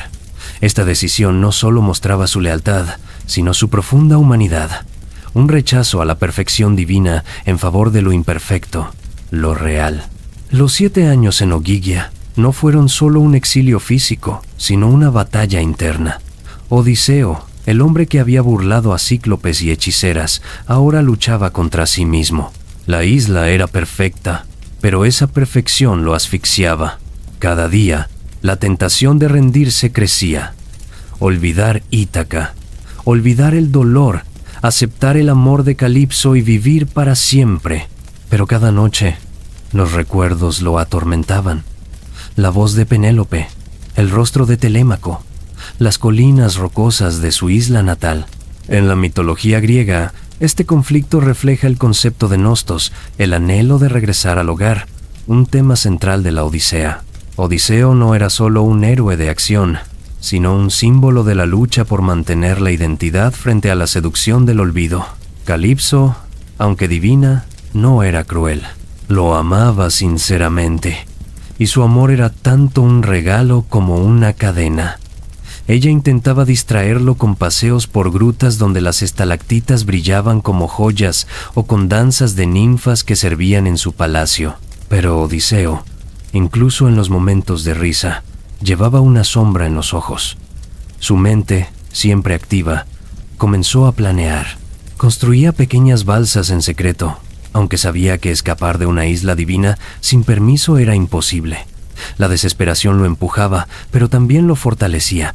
Lejos, en el Olimpo, Atenea, diosa de la sabiduría y protectora de Odiseo, observaba su sufrimiento. Durante años había respetado el destino, pero la lealtad de Odiseo la conmovió. Se presentó ante Zeus, su voz resonando con autoridad.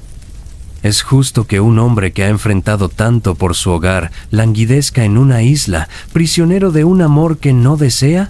Zeus, conmovido por su súplica y consciente de que Poseidón estaba momentáneamente distraído, accedió. Envió a Hermes, el veloz mensajero de los dioses, a Ogygia, con un mandato claro. Calipso debía liberar a Odiseo. Hermes llegó al palacio de Calipso, donde el aroma de cedro quemado llenaba el aire. La ninfa, sentada en un trono de coral, escuchó el mensaje con un rostro que mezclaba tristeza y desafío. «¿Por qué los dioses me niegan lo que amo?», preguntó, su voz temblando, pero no podía desobedecer a Zeus. Con lágrimas que brillaban como perlas, llamó a Odiseo. «El destino ha hablado», le dijo. «Te dejaré partir, pero no sin ayudarte». Calipso, aunque destrozada, mostró su nobleza. Le dio a Odiseo herramientas de bronce, madera de los bosques de Ogygia y telas para una vela. Durante días, trabajaron codo a codo, construyendo una balsa resistente. Calipso le enseñó a navegar por las estrellas, le dio odres de agua dulce y provisiones de frutas que no se marchitaban. Pero su gesto final fue el más conmovedor. Le entregó una capa tejida por ella misma, imbuida con un encanto que lo protegería de las olas menores. «Llévame en tu corazón, Odiseo», susurró, mientras lo veía subir a la balsa. Odiseo, con el corazón dividido entre la gratitud y el alivio, se despidió de Calipso. No hubo promesas vacías, solo un silencio que decía más que las palabras. Mientras la isla se desvanecía en el horizonte, Odiseo sintió una libertad que no había conocido en 7 años, pero también el peso de lo que dejaba atrás. La isla de Calipso, con toda su belleza, fue su prueba más larga, no contra monstruos, sino contra la tentación de abandonar su propósito. Con la balsa cortando las olas, Odiseo se enfrenta ahora a un mar que aún guarda la ira de Poseidón. Pero su espíritu, fortalecido por 7 años de exilio, para entender este momento crucial, retrocedamos un instante. Odiseo, tras 7 años en la isla de Calipso, había sido liberado por orden de Zeus, gracias a la intervención de Atenea. La ninfa, con el corazón apesadumbrado, le ayudó a construir una balsa robusta, hecha de troncos tallados y atados con cuerdas de cuero, equipada con un mástil y una vela burda pero funcional. Él zarpó con provisiones, un odre de agua dulce y la esperanza de que, por fin, los dioses le permitieran llegar a Ítaca. Pero Poseidón, desde las profundidades de su palacio de coral, observaba con ojos ardientes. El insulto de Odiseo al cegar a su hijo Polifemo no había sido olvidado, y el dios del mar no estaba dispuesto a dejarlo regresar sin un castigo final. En la mitología griega, Poseidón no solo era el señor de los mares, sino un símbolo de la naturaleza indomable. Los griegos, un pueblo de navegantes, temían y respetaban su poder, ofreciendo sacrificios para calmar sus tormentas. Para Odiseo, este desafío no era solo físico, sino espiritual. Enfrentarse a Poseidón era desafiar el orden mismo del cosmos. Y el dios, con su orgullo herido, estaba listo para desatar un espectáculo de furia que haría temblar hasta a los titanes. Odiseo navegaba bajo un cielo despejado, con el viento susurrando promesas de hogar. Durante días, el mar fue amable, las olas lo mecían suavemente, y la silueta de Ítaca parecía acercarse en su mente. Pero entonces, el horizonte se tiñó de negro. Nubes densas, como montañas de carbón, se alzaron desde el este, y el viento comenzó a aullar como un lobo hambriento. Odiseo, con su experiencia de marinero, supo de inmediato que esto no era una tormenta común. Era la mano de Poseidón, apretando el océano como un puño. El mar se alzó en muros de agua, cada ola más alta que un templo griego. La balsa de Odiseo, aunque sólida, crujía bajo la presión, y las cuerdas que la unían comenzaron a deshacerse. Un relámpago partió el cielo, seguido de un trueno que parecía el rugido de un dios. Odiseo, empapado, se aferró al mástil, gritando plegarias a Atenea, pero el viento arrancaba sus palabras. Entonces, desde las profundidades, una voz resonó, profunda y aterradora. «Mortal insolente, pagarás por tu arrogancia». Era Poseidón, su silueta colosal emergiendo entre las olas, con el tridente levantado como un cetro de destrucción. Odiseo, con su mente siempre alerta, no se rindió. Mientras la balsa giraba como una hoja en un torbellino, él reforzó las cuerdas, usando nudos marineros que había perfeccionado en sus años de guerra. Ajustó la vela para aprovechar ráfagas de viento, intentando mantener la balsa a flote. Cada ola era una montaña, cada descenso una caída al abismo. Los tiburones, atraídos por la furia del mar, comenzaron a rodear la balsa, sus aletas cortando el agua como cuchillos. Odiseo, con una rama rota del mástil, los golpeaba, manteniendo a raya a las bestias mientras el agua salada le quemaba los ojos. Pero Poseidón no jugaba limpio. Con un golpe de su tridente, desató un remolino que succionó la balsa hacia el centro del océano. Odiseo sintió el mundo girar, el cielo y el mar fundiéndose en un caos vertiginoso. La balsa se astilló, y él fue arrojado al agua, tragado por las profundidades. En ese momento, todo parecía perdido. La oscuridad lo envolvió, y el peso del agua lo arrastraba hacia el fondo, donde los palacios de Poseidón esperaban para reclamarlo. Cuando la esperanza parecía desvanecerse, una luz pálida atravesó las profundidades. Era Leucótea, una diosa marina menor, antes mortal, que había sido transformada por los dioses. Compadecida por el sufrimiento de Odiseo, emergió del agua, su rostro envuelto en un velo de espuma. «No temas, hijo de Laertes», susurró, su voz como un canto sobre las olas. Le entregó un velo mágico, un tejido ligero pero indestructible, que lo mantendría a flote. «Confía en los dioses que aún te protegen», dijo antes de desvanecerse. Odiseo, con el aliento entrecortado, se envolvió en el velo y nadó con todas sus fuerzas. Durante 2 días y 2 noches luchó contra las corrientes, con el cuerpo magullado y la mente al borde del colapso. Poseidón, furioso al verlo resistir, lanzó una última ola, una muralla de agua que habría aplastado una ciudad. Pero Atenea, desde el Olimpo, suavizó los vientos, dándole a Odiseo una oportunidad. Finalmente, la corriente lo llevó a una playa desconocida, donde cayó, exhausto, sobre la arena. Odiseo había llegado a Esqueria, la tierra de los feacios, un pueblo bendecido por los dioses con riquezas y barcos veloces. Allí fue encontrado por Nausica, la hija del rey Alcino, quien lo llevó al palacio. Los feacios, conocidos por su hospitalidad, lo recibieron con banquetes y música. Sentado entre ellos, Odiseo narró sus hazañas: el cíclope, las sirenas, el inframundo. Su voz, cargada de dolor y determinación, cautivó a todos. Alcino, conmovido, prometió llevarlo a Ítaca en un barco mágico que navegaba más rápido que el viento. Este momento marca el final de la ira directa de Poseidón. Aunque el dios del mar no olvidaría su rencor, Zeus había decretado que Odiseo debía llegar a casa.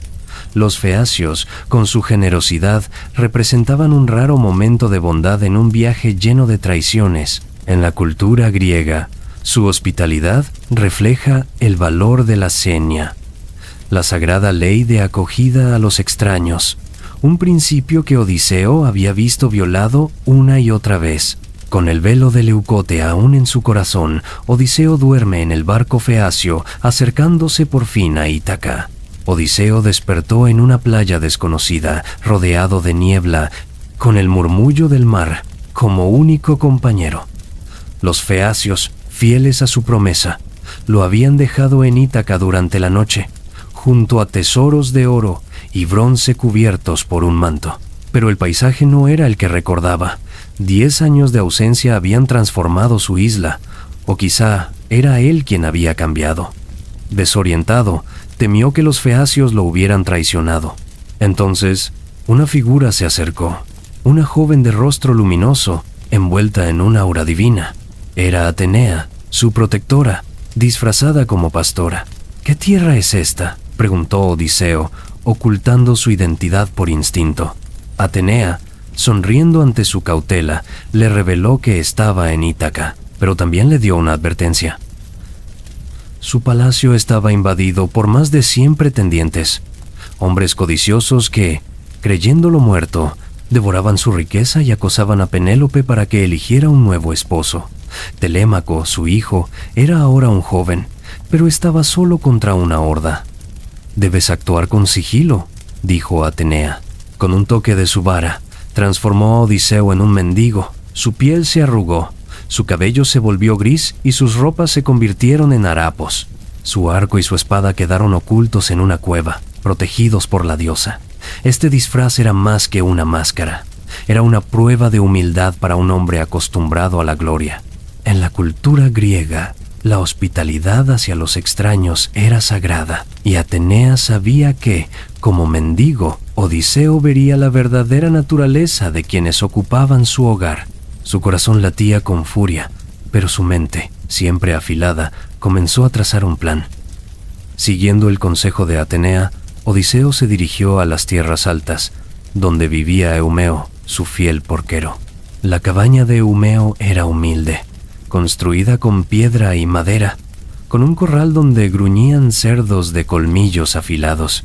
Eumeo, de rostro curtido por el sol, trabajaba con dedicación, ignorante de que su amo estaba cerca. Cuando vio al mendigo, no dudó. Lo invitó a entrar. Le ofreció un asiento en una piel de cabra y compartió su comida, un guiso de lentejas y pan duro. «Ningún extraño pasa hambre bajo mi techo», dijo, con una voz cargada de bondad. Odiseo, conmovido por la lealtad de Eumeo, escuchó sus lamentos. El porquero habló de los pretendientes que saqueaban el palacio, de Penélope, que vivía en un silencio de duelo, y de Telémaco, que había partido en busca de noticias de su padre, arriesgando su vida. Eumeo maldecía a los pretendientes, hombres de familias nobles de Ítaca y las islas cercanas, que se pavoneaban como reyes mientras destruían la herencia de Odiseo. «Si mi amo viviera, los haría pagar», gruñó, sin sospechar que hablaba con él. Odiseo, ocultando su emoción, inventó una historia. Era un cretense, un viajero que había oído que Odiseo aún vivía y pronto regresaría. Eumeo, escéptico pero esperanzado, le ofreció refugio por la noche. Este encuentro muestra el valor de la lealtad en la Odisea. Eumeo, un hombre humilde, encarna la virtud griega de la senia, la hospitalidad, y su devoción a Odiseo, incluso tras años de ausencia, contrasta con la traición de los pretendientes. Para Odiseo, fue un recordatorio de que, a pesar de las pérdidas, aún tenía aliados en su tierra. Mientras Odiseo planeaba en la cabaña, Atenea actuó en las sombras. Telémaco, que había viajado a Pilos y Esparta buscando noticias de su padre, regresó a Ítaca, evadiendo una emboscada de los pretendientes que buscaban matarlo. La diosa, disfrazada como un marinero, lo guió hasta la cabaña de Eumeo. Cuando Telémaco entró, Odiseo, aún como mendigo, lo observó en silencio. Su hijo, ahora un joven de hombros anchos y mirada decidida, era la imagen de la esperanza que lo había sostenido durante años. Eumeo abrazó a Telémaco como a un hijo, contándole sobre el mendigo que había acogido. Atenea, aprovechando un momento en que Eumeo salió a alimentar a los cerdos, tocó a Odiseo. Su disfraz se desvaneció, revelando al rey de Ítaca, cabello oscuro, ojos fieros y una presencia que llenaba la cabaña. Telémaco, incrédulo, pensó que era un dios. «No soy un dios, hijo mío», dijo Odiseo, con la voz quebrada. «Soy tu padre». El abrazo que siguió fue un torrente de lágrimas, años de ausencia disolviéndose en un instante. Padre e hijo hablaron hasta el amanecer, compartiendo historias de dolor y resistencia. Telémaco contó cómo los pretendientes, liderados por Antino y Eurímaco, dos hombres crueles y ambiciosos, Habían convertido el palacio en un antro de excesos, devorando ganado y vino mientras Penélope resistía con astucia.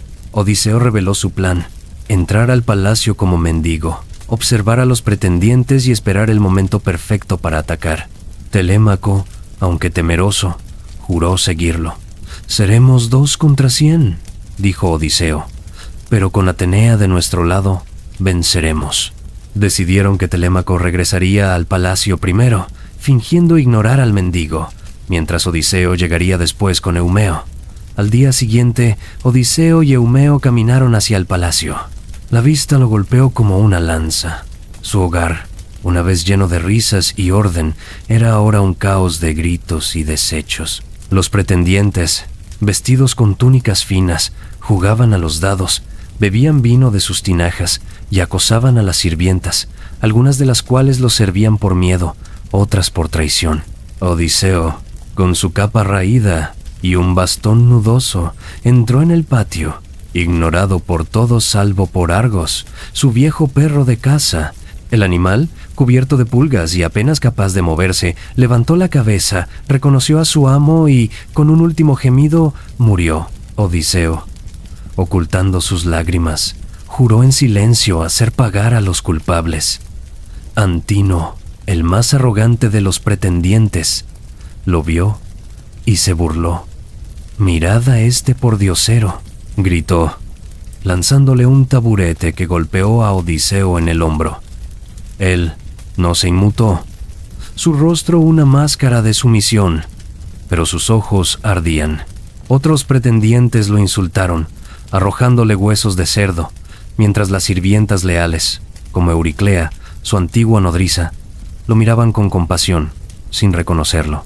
Euriclea, al lavar sus pies más tarde, notó una cicatriz en su pierna, un recuerdo de una cacería de jabalí en su juventud. Sus ojos se llenaron de lágrimas, pero Odiseo, con una mirada severa, le ordenó guardar silencio. Penélope, desde un balcón, observó al mendigo con curiosidad. Había oído su historia de Creta y su promesa de que Odiseo vivía.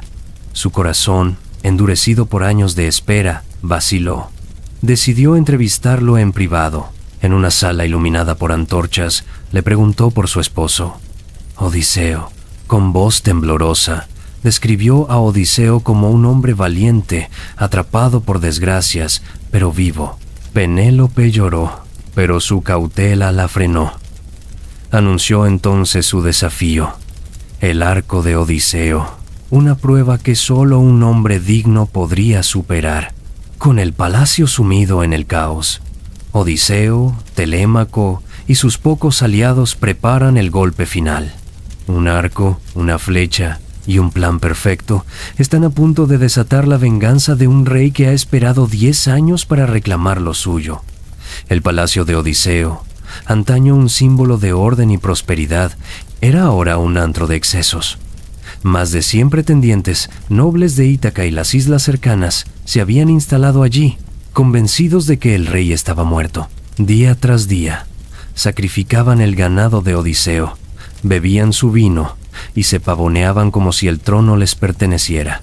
En el centro de este desorden, Penélope permanecía en sus aposentos, tejiendo en silencio, su rostro una máscara de dignidad que ocultaba un corazón agotado por la espera. Telémaco, su hijo, ya no era un niño, pero su juventud lo hacía impotente ante la arrogancia de los intrusos. Odiseo, disfrazado como un mendigo gracias a la magia de Atenea, entró en el salón con pasos lentos, sus ojos escudriñando cada rostro. Los pretendientes, liderados por el insolente Antino y el astuto Eurímaco, apenas lo notaron. Para ellos, era solo un viejo harapiento, otro mendigo buscando sobra, pero Odiseo veía todo. Las armas apiladas en un rincón, las puertas que podían sellarse, los sirvientes que, entre el miedo y la lealtad, aún recordaban a su rey. Cada detalle era una pieza en el tablero de su plan. Antino, con una risa cruel, lanzó un taburete que golpeó el hombro de Odiseo. «¡Fuera, pordiosero!», gritó, mientras los demás reían. Odiseo no se inmutó. Su rostro, curtido por años de tormentas y batallas, permaneció impasible, pero en su interior la furia ardía como un volcán. Telémaco, conteniendo su rabia, lo ayudó a levantarse, sus ojos encontrándose por un instante. Padre e hijo, unidos por un secreto, sabían que la hora de la justicia estaba cerca. Penélope, presionada por los pretendientes, anunció un desafío que silenció el bullicio. Trajo al salón el gran arco de Odiseo, una reliquia de madera oscura, tan pesada que solo un hombre de fuerza excepcional podía tensarla. Aquel que pueda tensar este arco y disparar una flecha a través de los orificios de 12 hachas alineadas será mi esposo, declaró, su voz firme pero cargada de un dolor que solo Odiseo entendió. Los pretendientes, confiados, se relamían ante la oportunidad, ignorando que el arco era más que un arma. Era un símbolo del rey que habían olvidado. Uno por uno, los pretendientes intentaron tensar el arco. Antínuo, con su arrogancia habitual, gruñó mientras sus músculos temblaban, pero la cuerda no cedió. Eurímaco, más astuto, probó con técnica, pero el arco lo humilló, cayendo de sus manos. Otros más débiles apenas pudieron levantarlo, provocando risas entre sus propios compañeros. El salón, antes lleno de jactancias, se llenó de un silencio incómodo. Entonces, el mendigo habló. «Dejadme intentarlo», dijo, con una voz rasposa pero firme. Los pretendientes estallaron en carcajadas, pero Penélope, con un destello de curiosidad, permitió el intento. Odiseo se acercó al arco, sus dedos recorriendo la madera como si saludara a un viejo amigo. El salón quedó en suspenso. Con un movimiento lento, casi ceremonial, tensó la cuerda, haciendo crujir la madera. Los pretendientes palidecieron. Antes de que pudieran reaccionar, disparó una flecha que atravesó los 12 hachas con un silbido perfecto, clavándose en la pared opuesta. El sonido resonó como un trueno. Odiseo arrojó su capa, revelando su verdadera forma, un guerrero curtido, con ojos que ardían como brasas. «Soy Odiseo, rey de Ítaca», rugió, y el caos estalló. Con el arco aún en la mano, Odiseo disparó su primera flecha, que atravesó la garganta de Antinú. El líder de los pretendientes cayó, con el vino derramándose de su copa como si fuera su propia sangre. Los demás, atónitos, tardaron un instante en reaccionar, un instante que Odiseo no les concedió. Telémaco, armado con una lanza, se unió a su padre bloqueando una de las puertas. Eumeo, el fiel porquero, y Filoesio, un pastor leal, cerraron las otras salidas, atrapando a los pretendientes como a presas en una jaula. Odiseo era un torbellino de precisión. Cada flecha encontraba su marca, un ojo, un pecho, un cuello. Eurímaco, desesperado, intentó negociar, ofreciendo riquezas y súplicas, pero una flecha lo silenció, clavándolo a una columna. Los pretendientes, ahora en pánico, buscaron armas, pero Odiseo y Telémaco habían sido meticulosos. Las armas del salón estaban fuera de su alcance, escondidas por los leales sirvientes. Algunos intentaron usar mesas como escudos, pero las flechas de Odiseo atravesaban la madera como si fuera papiro. Atenea, desde las sombras, velaba por Odiseo. Cuando un pretendiente lanzó una lanza, la diosa desvió su trayectoria con un susurro divino, asegurando que no tocara a su protegido. Pero no todo fue fácil. Un grupo de pretendientes, liderados por el valiente pero traidor Leodes, logró armarse con dagas y espadas improvisadas. Telémaco, en un momento de imprudencia, fue herido en el brazo por una daga, pero su padre lo cubrió, derribando a Leodes con un golpe de su arco. La sangre corría por el suelo, mezclándose con el vino derramado, mientras los gritos de los moribundos llenaban el aire. Los sirvientes leales también jugaron su papel. Eumeo, con la fuerza de un hombre que había esperado este día durante años, aplastó el cráneo de un pretendiente con una piedra. Filoesio, más ágil, cortó las cuerdas que sostenían una lámpara pesada, dejándola caer sobre un grupo de enemigos. Pero no todos los sirvientes fueron fieles. Melantio, un traidor que servía a los pretendientes, logró abrir un almacén de armas, dando a los invasores una última esperanza. Odiseo, furioso, ordenó a Eumeo capturarlo. El porquero, con una rabia fría, ató a Melantio y lo colgó de una viga, prometiéndole un castigo lento. Esta masacre no era solo venganza, era un acto de justicia en el mundo griego. Los pretendientes habían violado la senia, la sagrada ley de la hospitalidad, al abusar de la casa de Odiseo. En la cultura homérica, tal traición merecía un castigo implacable. Odiseo, como rey, no solo protegía su hogar, sino que restauraba el orden divino. Sin embargo, la escena también muestra su humanidad. Entre disparos, sus ojos buscaban a Penélope, asegurándose de que estuviera a salvo, y su voz tembló al ver a Telémaco herido. La matanza terminó cuando no quedó ningún pretendiente en pie. El salón, antes lleno de risas, estaba ahora silencioso, salvo por el goteo de la sangre. Odiseo, cubierto de sudor y cenizas, miró a su alrededor, su pecho subiendo y bajando con respiraciones pesadas. Telémaco, con el brazo vendado, se acercó a su padre y los dos compartieron un silencio que decía más que cualquier palabra. Odiseo ordenó purificar el palacio. Los cuerpos fueron retirados, el suelo fregado con agua y el aire limpiado con azufre quemado, un ritual para apaciguar a los dioses. Las sirvientas que habían traicionado a Penélope, sirviendo a los pretendientes, fueron castigadas con la muerte, un recordatorio de que la lealtad era sagrada. Pero el verdadero clímax vino cuando Odiseo se enfrentó a Penélope. Ella, cautelosa, lo puso a prueba, pidiéndole describir su lecho nupcial, tallado en un olivo vivo, un secreto que solo ellos conocían. Cuando Odiseo lo describió con precisión, las lágrimas de Penélope rompieron su fachada y los dos se abrazaron, sellando su reunión tras 20 años de separación. La venganza de Odiseo no fue solo un acto de furia, sino un grito de resiliencia. Restauró su hogar, su familia y su legado, demostrando que ni los dioses ni los hombres podían quebrar su espíritu. Esta escena, brutal pero justa, es el corazón de la Odisea. Una historia de un hombre que, contra todo pronóstico, reclamó lo que era suyo. Gracias por seguir esta epopeya hasta el final. Si esta venganza te ha estremecido, déjanos un comentario y dinos qué más quieres seguir escuchando en estas noches de insomnio junto a nosotros. Suscríbete para más historias que desafían el tiempo. Nos vemos en la próxima leyenda.